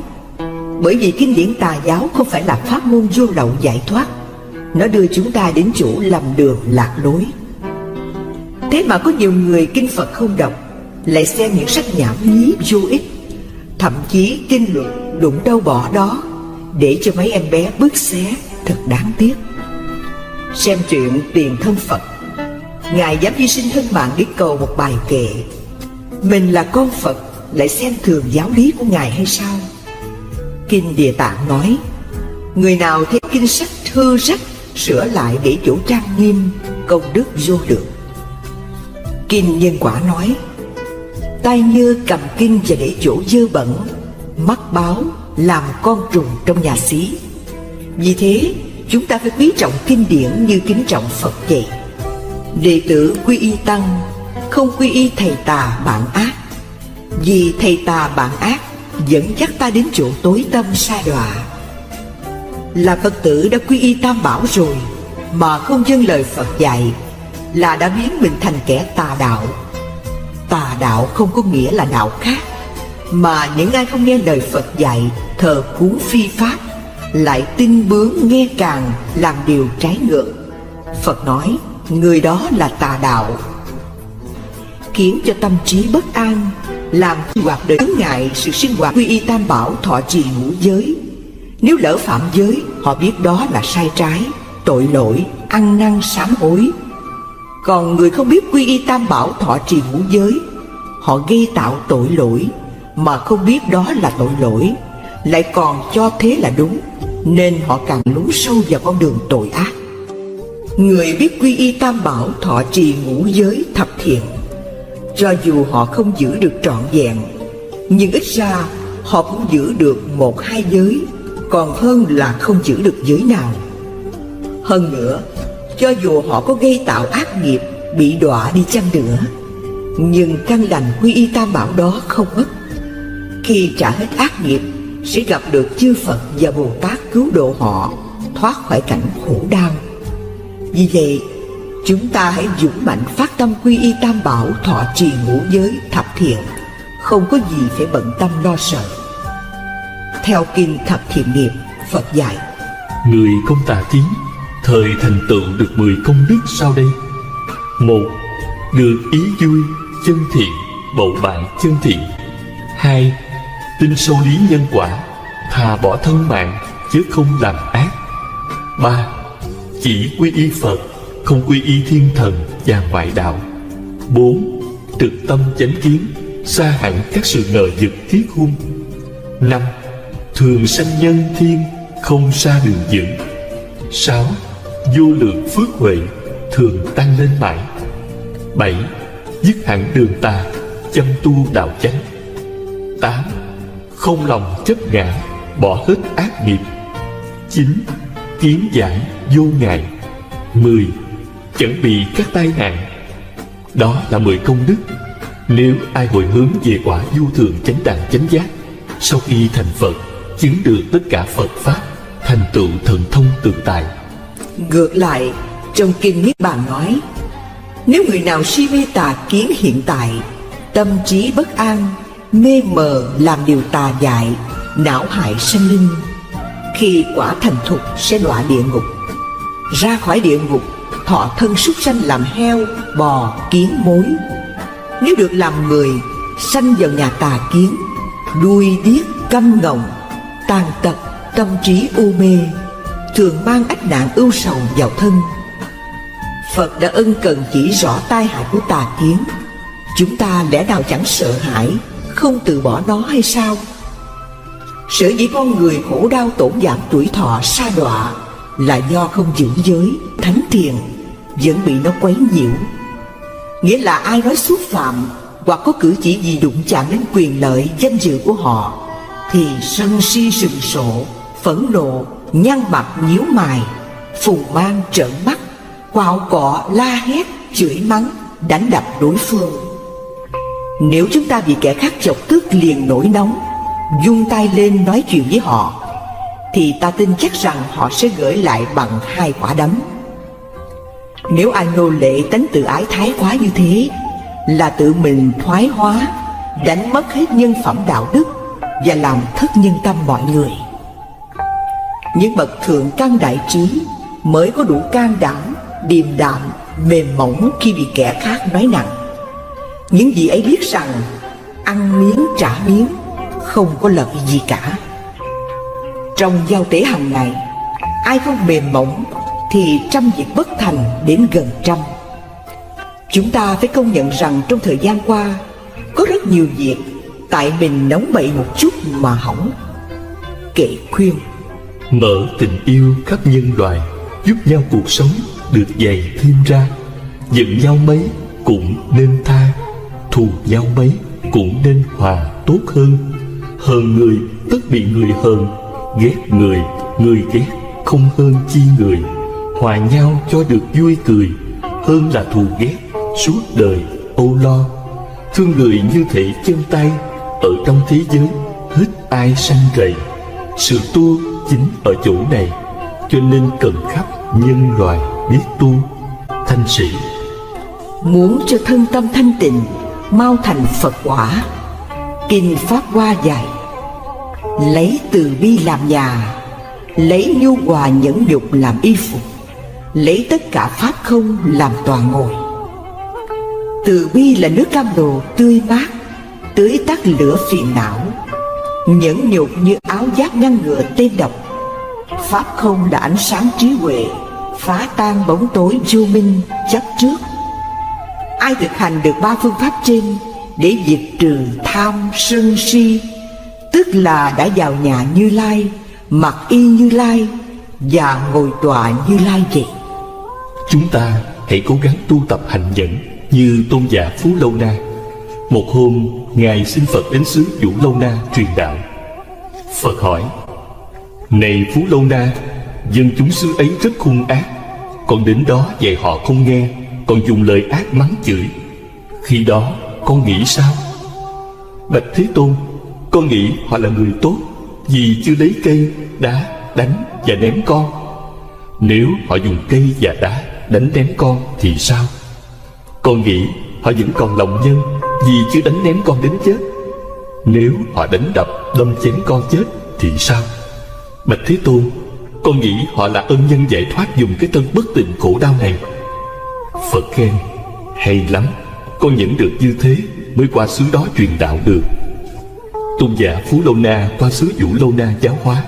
Không bao lâu, dân chúng xứ ấy đều quy y Phật, Pháp, Tăng. Nên có câu: con muốn tu thì việc chi nhịn hết, nhịn nhịn hoài, nhịn nhịn mãi con ơi. Chẳng phải là nhịn có 3 lần thôi, mà nhịn mãi đến khi thành chánh giác. Con nhịn mãi dầu thân con có thác, thác thân con mà tâm trí nhẹ nhàng. Cõi Tây Phương con chắc chắn bước sang, bằng con đọa thầy đây ra chịu thế. Thân con nhẫn thì việc chi mặc kệ, không sát sanh trộm cướp với tà dâm. Dầu ai kia có đánh đập chém đâm, tìm cách tránh chứ không nên đáp lại. Khẩu nhẫn nhịn là miệng không tranh cãi, lời khoe khoang hay đâm thọc dối lừa. Chửi mắng người 4 nghiệp miệng khá chừa, gây nghiệp dữ đời sau câm con nhé. Hòa Thượng Giác Nhiên. Phật Thích Ca dạy: lấy từ bi thay báo oán. Đức Lục Tổ dạy: nhẫn là công, nhục là đức. Lão Tử nói: nhu thắng cương. Hòa Thượng Giác Huệ nói: con hãy thương những kẻ chẳng thương con chớ ghét những người con đáng ghét. Lời Phật dạy không lầm đâu, ôn tồn dịu ngọt sẽ thắng tất cả. Nhẫn dục là phương pháp thần diệu đem lại sự an lạc cho bản thân, gia đình hòa hợp, bạn hữu tương thân, tớ thầy trung tín, đồng bào đoàn kết, thế giới hòa bình. Không nhẫn, thân bại danh liệt, gia đình ly tán, bạn hữu chia lìa, tớ thầy đoạn tuyệt, đồng bào xung đột, thế giới chiến tranh. Có nhẫn nhục thì lòng từ chan chứa, ban rải khắp muôn loài vạn vật, sự nghiệp dâng cao, người người quý mến, đạo quả viên thành. Vậy mà có nhiều người không hiểu, họ nói: gặp Phật thì tu, gặp ma phải trừ. Câu nói đó không đúng giáo lý nhà Phật. Phải nói là gặp Phật thì tu, gặp ma càng tu nhiều hơn. Quý Phật tử cũng thấy, khi Phật sắp thành đạo, ma dương dùng mọi cách quấy phá, nhưng Ngài vẫn an nhiên tĩnh tọa. Thậm chí cho đến Đề Bà Đạt Đa nhiều kiếp đem ác tâm hãm hại, nhưng Phật không hề oán trách, mà Ngài còn nói: nhờ Đề Bà Đạt Đa mà ta mau thành chánh quả. Công đức nhẫn nhục lợi ích to lớn như thế, chúng ta còn nghi ngờ gì nữa mà không thực hành. Nhất là những ai đã nhiều lần bị lửa sân tàn phá tâm can, gia đình sự nghiệp của mình. Hãy mau mau tu tập pháp môn nhẫn này, để khỏi phải ăn năn hối hận vì nó nữa. Người tu lại càng phải nhẫn hơn, vì người tu mà còn giận hờn, sắc mặt đỏ gay, giọng nói quát tháo, người chung quanh nhìn thấy kinh lờn. Cho dù vị đó có lão thông tam tạng, kinh điển, cũng không ai dám tin tưởng sự tu hành của họ nữa. Thế nên cổ đức dạy rằng: ác thứ 9, lửa sân luận tiếp. Lửa trong tâm chẳng đốt mà lừng. Nỗi lôi đình đâu có định chừng. Cho ta biết mà ngăn ngừa trước. Tánh sân nộ thường làm bạo ngược, nên loài người ở cõi thế gian giận hờn nhau, thù oán dễ tràn, mới có cuộc tranh tài đấu lực, hơn tự đắc khoe khoang vọng sức. Phải bị người hiềm khích ghét ganh, thua hổ ngươi làm chuyện bất lành, gây nghiệp dữ oan oan tương báo. Trong cơn giận kể gì nhân đạo, giống như con cọp dựng trên rừng, gặp thịt toan cấu xé tưng bừng, phân từng mảnh mới là hả dạ. Diệt được nó tâm trần thông thả, ta thường nên tập tánh khoan dung. Thực hành đi đừng có ngại ngùng, tha thứ kẻ lỗi lầm ngu xuẩn, và nhẫn nhịn đừng ham tranh luận, khỏi mất lòng tất cả mọi người. Tánh thuần lương vẻ mặt vui tươi, vậy mới đáng tín đồ Phật giáo. Nay ta đã quy y cầu đạo, gây gỗ là trái thuyết từ bi. Trong cuộc sống, chuyện buồn vui, thương ghét, giận hờn xảy ra không biết bao nhiêu lần, cũng vì vô minh lầm chấp cho ta là thật, các pháp là thật, từ đó phát sinh ra phiền não khổ đau. Trong lịch sử của nhân loại, có những trang sử đẫm máu, như vào thế kỷ 20, trải qua 2 cuộc chiến tranh thế giới, có vô số người gục ngã trên chiến trường và những nạn diệt chủng dã man thảm khốc. Đã có hàng triệu người đã nằm xuống vì cuộc chiến huynh đệ tương tàn. Trên thế giới có đầy dẫy những điều nghi kỵ thù hằn. Chính vì thế mới xảy ra những cuộc chiến tàn khốc, tang thương khổ đau. Tất cả đều bắt nguồn từ sân hận. Kệ tụng: chúng sanh đốn chịu trăm ngàn khổ, các bệnh luôn luôn đến não hại. Giặc chết rình rập thường muốn giết, tại sao không tu lo não hại? Chê bai mưu hại không nhân từ, hại người chưa được tự mang họa. Ta nay là người cầu học đạo, mà sanh nóng giận não hại người. Phải biết ác này tội rất nặng, tật đố tự phá cội công đức. Tâm từ tùy hỷ sanh phước lành, muốn thoát bể khổ phải tu hành. Bao nhiêu công đức trang nghiêm thân, nếu không trì giới thiền đa văn, thân tâm khổ ách không cùng tận. Trên đường đời để chông gai gập ghềnh, chúng ta gặp rất nhiều cảnh trái ý nghịch lòng. Muốn cho những đụng chạm bớt đi, các võ sư Nhật dạy các môn đệ phải mềm mại như cây liễu, đừng cứng như cây tùng. Nếu chúng ta không chịu mềm mại như cây liễu, mà cứ nhất định cứng như cây tùng, như thế là ta đã gây ra những xung đột bất tận trong tâm, làm cho ta lo lắng, khổ sở, cáu kỉnh, rồi sinh ra bệnh thần kinh, dị ung. Chẳng khác nào cây tùng cứng cỏi phải gãy đổ trước trận cuồng phong. Chúng ta nên biết tại sao những vỏ xe hơi lăn trên đường nhựa, chạy trên đá nhọn mà nó vẫn chịu đựng được, là nhờ vỏ xe mềm dẻo làm cho sự va chạm trên đường dịu đi. Cũng vậy, chúng ta sống trên cõi đời đầy chông gai, thử thách, muốn vượt qua mọi trở ngại phải mềm mại, nhẫn nại, làm cho những va chạm dịu bớt đi, thì cuộc hành trình của ta mới được êm đềm, an vui lâu dài. Chúng ta hãy đọc qua bài tụng bất hủ sau đây: từ bào thai ra thường chịu khổ, chúng sanh như thế chớ giận hại. Nóng giận khởi lên dùng từ diệt, từ bi nóng giận không chung cùng. Người nhờ từ bi nóng giận dứt, dĩ như sáng tối không chung chỗ. Nếu giữ tình giới mà nóng giận, người ấy tự phá pháp lợi mình. Tất cả chúng sanh là quyến thuộc, tại sao gia tăng giận não hại? Nếu khởi nóng giận muốn hại người, chưa đến người kia trước đốt mình. Thế nên thường nghĩ hành từ bi, nóng giận nghĩ ác sẽ không sanh. Nếu người thường nghĩ hành pháp lành, thường nghĩ pháp lành, tâm vui vẻ, đời nay được vui, sao cũng thế, được đạo thường vui, ấy niết bàn. Nếu tâm dồn chứa điều bất thiện, tự mất lợi mình, lại hại người. Vì thế, Chúng ta phải cố gắng nhẫn nại từ con người cho đến con muỗi, mồng, kiến ong, gió, mưa, nóng lạnh, đói khát, bệnh chết. Hoan hỷ nhẫn chịu mọi nghịch cảnh, không hề than gian, oán trách. Được như vậy mới mong thành công đắc đạo.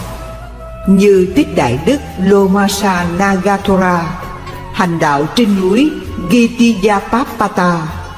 Khi ấy vào mùa nắng trời nóng, nhưng Ngài vẫn ngồi tham thiền vì nghĩ rằng nhiều kiếp ta đã đọa địa ngục, bị lửa thiêu đốt, nóng gấp muôn lần sự nóng này.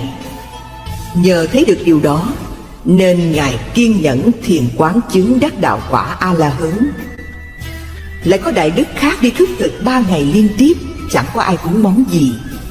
Trong cơn đói khát, nhưng Ngài không ngã lòng, vì tự nghĩ trong vòng luân hồi nhiều kiếp ta đã sanh làm ngạ quỷ, bị đói khát hơn thế này nữa, nên Ngài kham nhẫn, dùng minh sát tuệ quán sát lý vô thường, khổ não và vô ngã, liền đắc quả A-la-hán.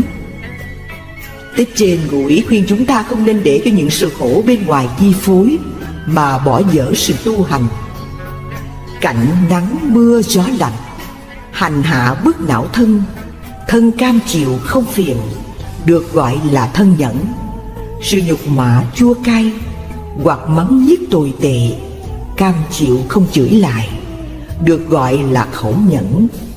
Đối trước mọi nghịch cảnh, không khởi tâm phản đối, không căm hờn oán hận, được gọi là ý nhẫn, thiện pháp. Trong Kinh Đại Tập, Đức Phật bảo đại chúng nhẫn hơn hết trên đời. Nhẫn là đạo an vui, nhẫn thêm nhiều tiếng khen, nhẫn giàu sang được lâu, nhẫn được đầy đủ tướng tốt, nhẫn hay có oai lực, nhẫn hay thành nghệ khéo, nhẫn nhiếp phục oán địch, nhẫn dẹp hết lo rầu, nhẫn được đông họ hàng, nhẫn thời được sống thọ, nhẫn là áo giáp thần, nhẫn là con thuyền to vượt bể khổ, nhẫn là liều thuốc hay cứu sống nhiều sinh mạng, nhẫn lửa không thể cháy, nhẫn dao không thể cắt, nhẫn không thể trúng độc, nhẫn nước không thể trôi, nhẫn được thiên thần gia hộ, nhẫn ngày đêm thường yên ổn, nhẫn thân luôn được bình an, nhẫn lãnh lấy phước báo tốt, nhẫn được đến đạo lành, nhẫn chẳng hại chúng sanh, nhẫn xa lìa thập ác, nhẫn thành tựu lục độ, nhẫn được 3 ngôi báo Phật, Pháp, Tăng, nhẫn nhục hành an ổn, khắc phục được hận thù, tiêu trừ các tai nạn, hưởng nhân quả tốt lành. Nhờ tu hành nhẫn nhục, lòng từ được tăng trưởng, trí đức được nâng cao, đạo màu ngày tỏ rạng. Nói tóm lại, nếu chúng ta biết nhu hòa nhẫn nhịn trước những cảnh trái ý nghịch lòng, thì việc lớn quá nhỏ, việc nhỏ quá không, bao nhiêu phiền não, oan trái, oán thù đều hóa giải hết và hưởng được nhiều phước báo, mau thành Phật quả. Trong kinh Thập Thiện Nghiệp, Phật dạy: nếu ai xa lìa sân hận, thời thành tựu được 8 món tâm pháp vui mừng. 1. Không tâm khổ não. 2. Không còn sân hận. 3. Không lòng kiện tụng. 4. Lòng nhu hòa ngay thật. 5. Được tâm từ của bậc thánh. 6. Sẵn lòng làm lợi ích an lạc cho chúng sanh. 7. Thân tướng trang nghiêm xinh đẹp, chúng sinh đều tôn kính. 8. Do sự hòa nhẫn mau sanh về cõi Phạm Thiên. Đó là 8 món tâm pháp hỷ duyệt. Nếu ai hồi hướng về đạo vô thường chánh đẳng chánh giác, sau khi thành Phật được tâm vô ngại của Phật, người xem không chán. Vô ngại là tâm tự tại, không có gì làm chướng ngại, thân hình đoan trang, đầy đủ 32 tướng tốt, 80 vẻ đẹp, trời, người đều kính ngưỡng. Ngược lại, ai hay nóng giận, hiện tại tự chuốc lấy âu sầu khổ họa vào thân, và làm cho gia đình đổ vỡ, sự nghiệp khó thành, gây thù kết oán, mọi người tránh xa. Kinh Niết Bàn nói: Nếu người nào tánh khí sân si, khi quả báo thành thục phải sa địa ngục. Ra khỏi địa ngục, thọ thân súc sanh làm rắn độc, sư tử, cọp, beo, gấu, sói, mèo, chồn, ó, diều. Nếu được làm người, thân hình xấu xí, ai nhìn thấy đều chán ghét. Lại nữa, trong kinh Akhaamti Sutta, Đức Phật dạy rằng: Này chư tỳ kheo, có 7 sự lợi ích cho người tu pháp hành nhẫn nại. 1. Thân tâm an lạc mát mẻ. 2. Thường khởi lòng từ thương yêu tất cả chúng sanh. 3. Được nhiều người hài lòng yêu mến. 4. Không gây ác cảm với ai. 5. Không tạo tội ác, gieo nhiều phước thiện. 6. Lúc lâm chung tâm trí sáng suốt. 7. Sau khi mạng chung do thiện nghiệp sanh lên cõi trời. Này chư tỳ kheo, có 7 điều tai hại đối với những người không tu pháp nhẫn nại. 1. Tánh hay tức giận nóng nảy. 2. Thường khởi tâm tàn nhẫn đối với người khác. 3. Nhiều người không hài lòng, phần đông chẳng ai yêu mến. 4. Gây lắm oan trái với mọi người. 5. Tạo nên bao ác nghiệp. 6. Lúc lâm chung thần thức mê muội. 7. Sau khi mạng chung do ác nghiệp cho quả tái sanh cõi ác giới, địa ngục, súc sanh, Atula. Tai hại của sân nhuế như thế há chẳng ngăn ngừa lắm ư? Tôi thiết nghĩ không cần trình bày nhiều, quý Phật tử cũng thấy đâu là lợi, đâu là hại. Tôi cầu mong sao tất cả chúng ta hãy cố gắng thực hành pháp môn nhẫn dục này có hiệu quả tốt đẹp, để cho cõi đời thêm phần an lạc. Nhờ tu hành nhẫn nhục, lửa sân hận dập tắt, dục vọng chẳng hoành hành, căn lành càng thêm lớn. Thiện pháp. 10. Không tà kiến. Tà kiến là tin tà, mong phước mê tín tà dạy, chấp thường chấp đoạn, chẳng tin nhân quả tội phước, sống tranh đấu, chết là hết, không có thiên đường, địa ngục, tây phương, cực lạc. Đó là tà kiến. Phật cấm không cho các hàng đệ tử mê tín tà kiến, vì đó là nguyên nhân làm chướng ngăn thánh đạo. Phật chỉ cho phép các hàng đệ tử tin vào những điều chân chánh, chứ không phải Phật cấm chúng ta đừng tin gì hết. Bởi vì sống ở đời, nếu ta không tin ai cả, thử hỏi làm được việc gì? Trong gia đình, ông bà, cha mẹ, vợ chồng, con cháu, dòng họ không tin tưởng, cứ mãi hiềm kỵ lẫn nhau, thì có gì là hạnh phúc? Xã hội như thế sẽ loạn mất. Đã sống chung phải tin tưởng lẫn nhau thì mới hòa hợp, làm nên sự nghiệp to lớn. Trên việc tu hành, đức tin rất cần thiết. Đó là căn bản sanh ra muôn hạnh lành, đạt đến đạo quả. Giả sử trò chẳng tin thầy, Phật tử không tin lời Phật dạy, biết căn cứ vào đâu để tu hành. Nhờ có đức tin mạnh mẽ, chí nguyện vững vàng mới dẹp được lòng tà ác. Nên có câu: tính năng trượng dưỡng chư thiện căn, tính năng xuyên xuất chúng ba lộ. Có nghĩa là lòng chánh tín nuôi dưỡng được các căn lành, vượt khỏi con đường ma. Tuy nhiên đức tin phải đi đôi với trí sáng suốt, phân biệt giả chân, hầu tránh khỏi ma đạo chịu khổ báo về sau. Như câu chuyện Phật độ ông trưởng giả keo kiệt, quay về quy y Tam Bảo, thọ trì ngũ giới. Ít hôm sau, Ma Dương muốn thử xem lòng tin của ông như thế nào, nên hóa ra Phật đến bảo trưởng giả: hôm trước ta chỉ thử ngươi đó thôi. Vì Phật Pháp chủ trương giải thoát làm cho con người được tự do, chứ đâu có bảo giữ gìn những giới luật khắt khe, ràng buộc thiệt thòi như thế. Để ông hãy xả giới đi. Trưởng giả lấy làm ngạc nhiên tự nghĩ: hình dung giống Phật mà lời dạy trước sau trái ngược, nên thưa: bạch Đức Thế Tôn, con xét thấy xả giới rất nguy hiểm. Nếu mọi người không giữ giới sát sanh, cứ tự do giết hại lẫn nhau, thì cõi đời sẽ diễn ra biết bao nhiêu cảnh đầu rơi, máu đổ, thịt nát, xương tan, loạn ly tứ phía. Nếu ai ai cũng trộm cướp, thời còn đâu là an ninh trật tự? Tất cả dâm loạn, còn đâu là luân thường đạo lý?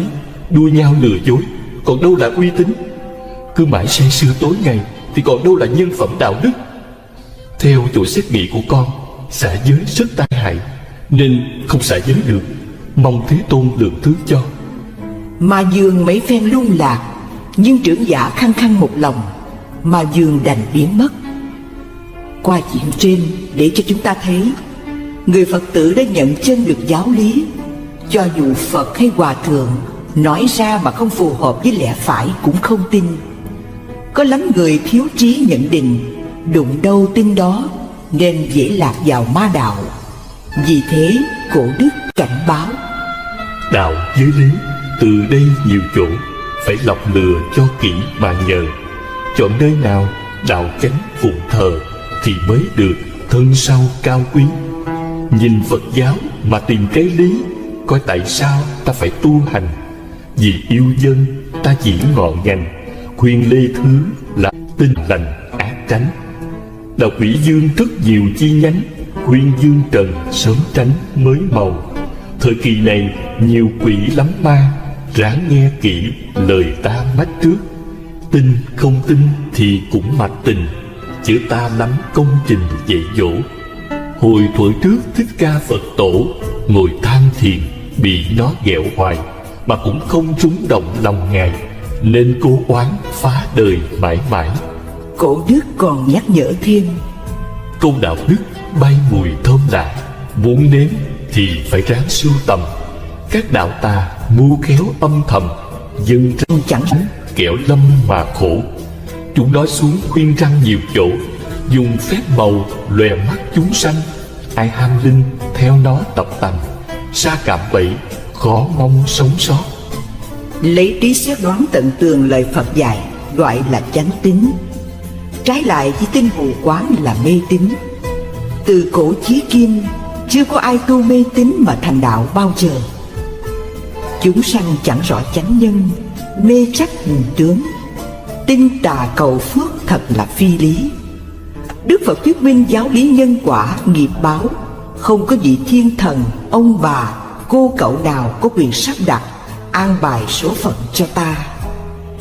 Thế mà có nhiều người không tin lời Phật dạy, tối ngày cứ mơ tưởng, gửi gắm linh hồn vào những thế giới quyển hoặc, chủ được mình, lúc nào cũng phập phồng lo sợ, trí huệ lu mờ, làm việc mù quáng. Như thấy con cháu bệnh hoạn, tai nạn, hoặc gia đình xào xáo làm ăn không được. Nghe nói có ông thầy bói toán, ông lên bà xuống, bảo tại hết bệnh là điều phi lý. Giả sử ông suốt đời cực khổ, đem tất cả bò, dê trong thiên hạ ra sát sinh để tế tự cầu đảo, thì sẽ mang tội rất lớn như núi Tu Di. Thật là phí công vô ích. Đại dương nên biết, muốn có lúa ăn phải lo cày cấy, muốn sống thọ phải hành từ bi, muốn được trí huệ phải chuyên học hỏi. Mình gieo nhân nào thì gặt quả đấy. Kẻ giàu sang thì không thích bữa ăn của nhà nghèo. Chư thiên kia ở cung điện thất bảo, muốn ăn mặc tự nhiên như ý, lẽ đâu lại bỏ vị cam lộ mà dùng đồ máu thịt tanh hôi. Vua Hòa Mạc nghe lời Phật dạy, thấy được lẽ đạo, vô cùng hoan hỷ, cho người đưa đứa bé về nhà và phóng thích các con vật, muốn đi đâu tùy ý. Kinh Dược Sư dạy: tin các thầy tà ma ngoại đạo yêu nghiệt thế gian, nói nhảm hòa phúc, sinh ra sợ hãi, tâm chẳng được an. Xem bói thấy xấu, giết nhiều chúng sanh, khẩn vái thần thánh, cầu ma quỷ lên ban cho hạnh phúc. Muốn sống lâu thêm vẫn không thể được. Ngu si mê hoặc, mê tín tà kiến, thành ra chết uổng, đọa vào địa ngục không có ngày ra. Qua lời Phật dạy, chúng ta thấy gieo nhân gì thì hưởng quả nấy. Chớ thiên thần, ông bà, ai lại gia hại con cháu. Có nhiều người nói nhờ cúng tế gian giái mới hết bệnh, làm ăn phát đạt. Đó chẳng qua là duyên trùng hợp. Nếu nói cúng cầu được thì chẳng cần tu, và giáo lý nhân quả không còn giá trị nữa. Gieo giống đắng, quả đắng, nhân ác tránh được chăng? Làm ác chịu tội khổ, tu thiện hưởng phước lành. Kinh Pháp Cú. Chúng ta xem kinh thấy rõ chuyện Ngài Một Kiền Liên có đầy đủ lục thông mà còn bị bọn ngoại đạo thuê người đánh chết, là vì trong quá khứ nghe lời vợ đánh đập cha mẹ. Như thế chúng ta đủ biết nghiệp người nào nấy trả, không ai có quyền ngăn cản được khi nó đã đến, cho dù đó là Phật, Thánh cũng không ngoại lệ. Như chuyện cô kỹ nữ chim cha độn bụng du quan, nói Phật đang ở với cô có thai. Khi mọi người phát hiện ra việc đó là giả, ai cũng phiền trách cô đủ điều. Nhưng đối với Đức Phật, Ngài thấu suốt luật nhân quả, nên bình thản kể cho tứ chúng nghe câu chuyện tiền kiếp Ngài làm vua. Một hôm, bá quan lâm triều nhìn ra thấy chư vị sa môn đi khất thực, ai nấy đều hướng về đó vái chào, làm cho nhà vua sanh tâm đố kỵ, nói: các khanh chớ có tin mấy ông sa môn đó. Ban ngày ôm bát liêm diêm đi khất thực, trông ra vẻ từ bi, nhưng khi về chùa họ có tình nhân, vợ con, ai biết. Nó bị quả đến đây, Phật bảo cũng vì câu nói phỉ báng đó, cho nên hôm nay ta bị quả báo của chim cha đồn bụng nói xấu ta. Chính vì không hiểu thấu giáo lý nhân quả, nên có người mới quy y vài ngày, gian vái cầu xin đủ thứ. Nào là cầu cho được bình an, mạnh khỏe, sống lâu, mua may bán đắt, phát đạt giàu sang. Nhưng không được như ý, lại gặp toàn chuyện chẳng may, liền sanh tâm phiền trách Phật không linh, gặp tà thuyết của tà giáo, dùng bùa chú mê hoặc, hay tung tiền ra mua chuộc dụ dỗ bỏ đạo liền. Hàng người như thế không hiểu gì về giáo lý nhân quả, thời không bao giờ tồn tại trong chánh Phật Đà. Có ba góc độ người ta thường bỏ đạo, đó là tình cảm, tiền của và thiếu sự hiểu biết nhận định đâu là chính tà. Người chẳng có lòng trung hậu, thế gian không xài, nói chi là Phật thánh. Họ đến với đạo mục đích cầu danh, lợi, tình, tiền. Nếu không được lại sanh tâm hủy bán tam bảo. Thử hỏi còn ai họ chừa, kẻ đó phải sa vào đường dữ. Kinh Tạp Bảo Tạng nói: phước nghiệp tự ta tạo, chẳng phải nhờ cúng thần mà được. Phải biết tất cả phước lành đều do giữ giới, cúng dường, bố thí mà thành, chứ chẳng phải cúng cầu mà được. Trong Khí Kinh, Phật dạy người không có chánh kiến giống như lấy cát nấu muốn cho thành cơm. Chuyện đó không bao giờ có, uổng công vô ích. Là Phật tử mà không tin lời Phật dạy, lại tin những thuyết du dơ về ngày giờ năm tháng, thì không đúng chánh pháp chút nào. Chưa hết, lại có khi vợ chồng bất hòa, không biết bày tỏ cùng ai, liền tìm đến thầy bói. Họ nói nào là kỵ tuổi, khắc khẩu. Chuyện đã xấu, lại thêm bị thầy bói hù dọa, làm cho gia đạo càng rắc rối thêm. Bởi ma lực mê tín ám ảnh, hết đổ thừa cung mạng, tuổi tác, đến nhà cửa, cà ràng, ông táo, không còn gì để nói nữa. Có nước đánh lộn, ly dị là xong. Tại sao mình không dám chấp nhận lỗi để sửa đổi, lại đổ thừa đủ thứ chuyện? Ôi, mê tín đến nước đó thì không còn gì để nói. Ví dụ mình lựa ngày giờ tốt, nhưng khi ra đường gặp chuyện rắc rối mà không nhịn người ta, thử hỏi có tốt được không? Trong nhà trên dưới, nếu biết nhường nhịn, thông cảm tha thứ những lỗi lầm cho nhau, thì không cần coi bói, gia đạo vẫn được bình an. Tại sao chúng ta phải hòa? Vì mỗi người đều có cái hay khác nhau. Khi hữu sự, nhờ người ta mới hoan hỷ giúp mình, ngược lại căng thẳng khi cần ai mà giúp. Nên người xưa nói: bàn tay năm ngón, ngắn dài khác nhau, nhưng đều sử dụng được cả. Đông có anh, Tây có em, đồng lòng đoàn kết, thì làm việc gì cũng xong. Nên có câu: hòa nhau của chức đầy kho, gây nhau chén bát, nồi ơ tan tành. Thuận nhau ăn đủ mặc lành, nghịch nhau bụng đói, thân trần nghêu ngao. Từ chỗ hòa thuận đó, nó đem lại tài lộc, làm cho gia đình được hạnh phúc. Cần gì phải đi coi bói? Đa số thầy bói họ nói chung chung: năm nay không được tốt, nếu có phước thì qua, không phước bị nạn. Như thế mình ráng lo làm phước, không tốt hơn là đi xem bói toán. Trong Khế Kinh, Phật nói: tất cả các pháp đều từ nhân duyên giống sanh, và những gì mà con người gặp phải trên cõi đời đều do nghiệp lực chi phối. Chúng sanh tự gieo nhân, rồi gặt lấy quả, chẳng phải trời, rồng, quỷ thần gây ra. Thiện ác kết quả riêng, nhân quả lý đương nhiên. Làm thiện sẽ được thiện, gieo giống ngọt, vui yên. Kinh Pháp Cú. Qua lời Phật dạy, chúng ta thấy đối với chúng sanh, Ngài không bao giờ thưởng hay phạt bất cứ một ai, chỉ đưa ra giáo lý nhân quả, tốt xấu khổ vui tự mình tạo ra. Không ai có quyền ban phước hay giáng họa, nên người theo Phật tự tin nơi mình, không bị lệ thuộc bất cứ ai. Như lời Phật dạy, ta là Phật đã thành, các ông là Phật sẽ thành, là tự do bình đẳng, từ bi, hỷ xả, vô ngã, vị tha, thương yêu tất cả muôn loài vạn vật. Lại có người quan niệm sai lầm khi tôn giáo của họ bị kẻ nào lấn hiếp, liền cổ vũ đồng đạo nổi dậy tìm đối phương trả thù, để người ta cho mình là thánh tử đạo, được Phật trời, Thượng Đế, Thánh Thần rước về thiên đàng cực lạc. Nhưng xin thưa quý vị, cho dù ai theo bất cứ tôn giáo nào hoặc không tôn giáo, nếu giết hại người phải lãnh lấy ác báo, đau thương chết thảm. Đối với Đức Phật, Ngài chủ trương phá bỏ tất cả giai cấp, lấy lòng từ bi hỷ xả đối với tất cả chúng sanh. Cho dù kẻ đó có chửi mắng, đánh đập, giết hại tổ thầy, ông bà, cha mẹ cho đến thân mình, cũng không được oán hận trả thù.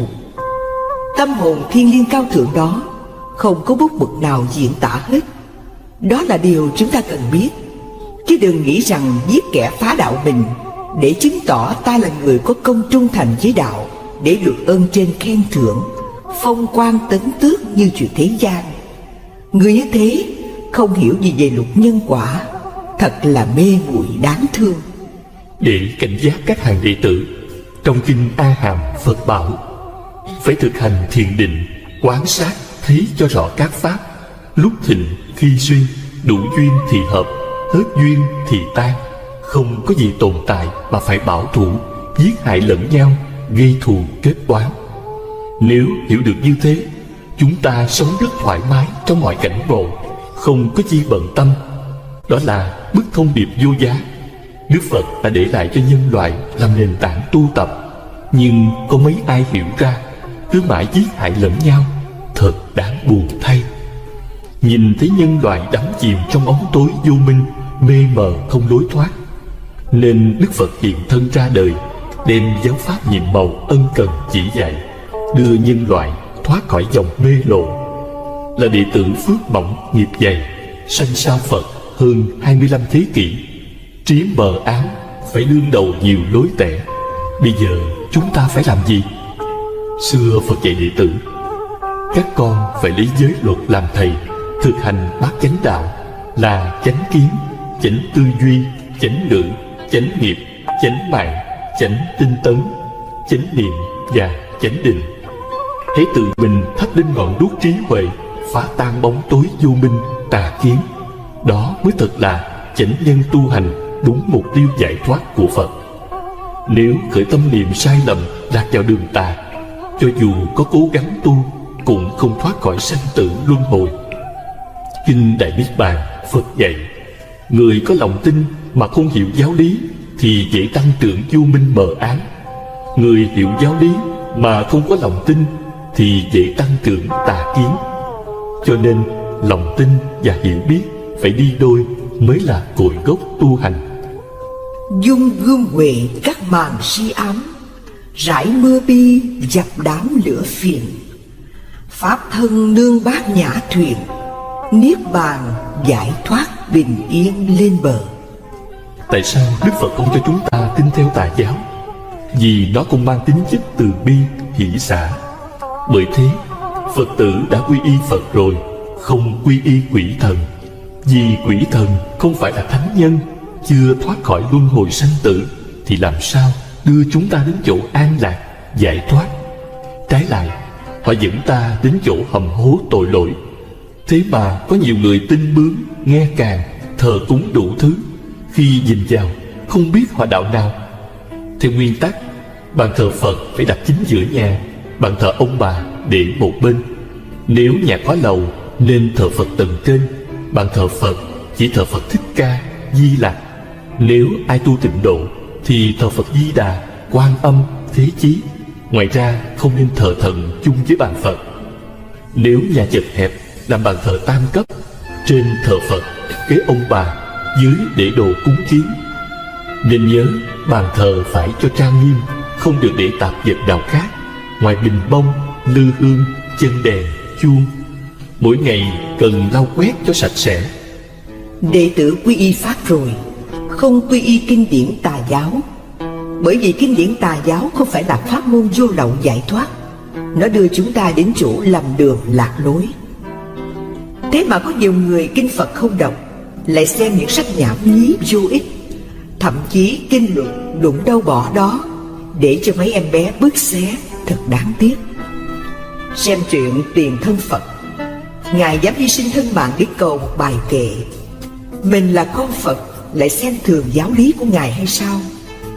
Kinh Địa Tạng nói, người nào theo kinh sách hư rách sửa lại để chỗ trang nghiêm, công đức vô được. Kinh Nhân Quả nói, tay nhơ cầm kinh và để chỗ dơ bẩn, mắt báo làm con trùng trong nhà xí. Vì thế chúng ta phải quý trọng kinh điển như kính trọng Phật vậy. Đệ tử quy y tăng, không quy y thầy tà bạn ác. Vì thầy tà bạn ác dẫn dắt ta đến chỗ tối tăm sa đọa. Là Phật tử đã quy y Tam Bảo rồi mà không vâng lời Phật dạy, là đã biến mình thành kẻ tà đạo. Tà đạo không có nghĩa là đạo khác, mà những ai không nghe lời Phật dạy, thờ cúng phi pháp, lại tin bướng nghe càng, làm điều trái ngược. Phật nói, người đó là tà đạo. Khiến cho tâm trí bất an, làm sinh hoạt đời chướng ngại sự sinh hoạt đời sống hàng ngày. Ta có quy y Tam Bảo, thọ trì ngũ giới hay không? Nếu gây tạo thập ác, vẫn bị ác báo như thường. Ví dụ như có một người thì quy y Tam Bảo, thọ trì ngũ giới, còn người kia thì không quy y Tam Bảo, thọ trì ngũ giới. Cả hai đều phạm tội giết người cướp của. Khi đưa ra tòa án xét xử, cả hai đều lãnh mức án như nhau. Nhưng người biết quy y Tam Bảo, thọ trì ngũ giới, nếu lỡ phạm giới, họ biết đó là sai trái, tội lỗi, ăn năn sám hối. Còn người không biết quy y Tam Bảo, thọ trì ngũ giới, họ gây tạo tội lỗi mà không biết đó là tội lỗi, lại còn cho thế là đúng, nên họ càng lún sâu vào con đường tội ác. Người biết quy y Tam Bảo, thọ trì ngũ giới thập thiện, cho dù họ không giữ được trọn vẹn, nhưng ít ra họ cũng giữ được một hai giới, còn hơn là không giữ được giới nào. Hơn nữa, cho dù họ có gây tạo ác nghiệp, bị đọa đi chăng nữa, nhưng căn lành quy y Tam Bảo đó không mất. Khi trả hết ác nghiệp, sẽ gặp được chư Phật và Bồ Tát cứu độ họ thoát khỏi cảnh khổ đau. Vì vậy, chúng ta hãy dũng mạnh phát tâm quy y Tam Bảo, thọ trì ngũ giới thập thiện, không có gì phải bận tâm lo sợ. Theo kinh Thập Thiện Nghiệp, Phật dạy, người công tà kiến thời thành tựu được 10 công đức sau đây. 1. Được ý vui, chân thiện, bầu bạn chân thiện. 2. Tin sâu lý nhân quả, thà bỏ thân mạng chứ không làm ác. 3. Chỉ quy y Phật, không quy y thiên thần và ngoại đạo. 4. Trực tâm chánh kiến, xa hẳn các sự ngờ vực thiết hung. 5. Thường sanh nhân thiên, không xa đường dữ. 6. Vô lượng phước huệ, thường tăng lên mãi. 7. Dứt hẳn đường tà, chăm tu đạo chánh. 8. Không lòng chấp ngã, bỏ hết ác nghiệp. 9. Kiến giải vô ngại. 10. Chẳng bị các tai nạn. Đó là 10 công đức. Nếu ai hồi hướng về quả vô thường chánh đẳng chánh giác, sau khi thành Phật, chứng được tất cả Phật Pháp, thành tựu thần thông tự tại. ngược lại, trong kinh Niết Bàn nói, nếu người nào si mê tà kiến hiện tại, tâm trí bất an, mê mờ làm điều tà dại, não hại sanh linh, khi quả thành thục sẽ đọa địa ngục. Ra khỏi địa ngục, thọ thân súc sanh làm heo, bò, kiến mối. Nếu được làm người, sanh vào nhà tà kiến, đuôi điếc câm ngọng, tàn tật, tâm trí u mê, thường mang ách nạn ưu sầu vào thân. Phật đã ân cần chỉ rõ tai hại của tà kiến, chúng ta lẽ nào chẳng sợ hãi, không từ bỏ nó hay sao? Sở dĩ con người khổ đau tổn giảm tuổi thọ sa đọa là do không giữ giới. Kinh Trường A Hàm kể, thuở mới khai thiên lập địa, cõi đất này bằng phẳng, trang nghiêm, thanh tịnh. Chư thiên cõi trời Quan Âm hóa sanh xuống sống bằng niệm lực. Trên thân phát ra ánh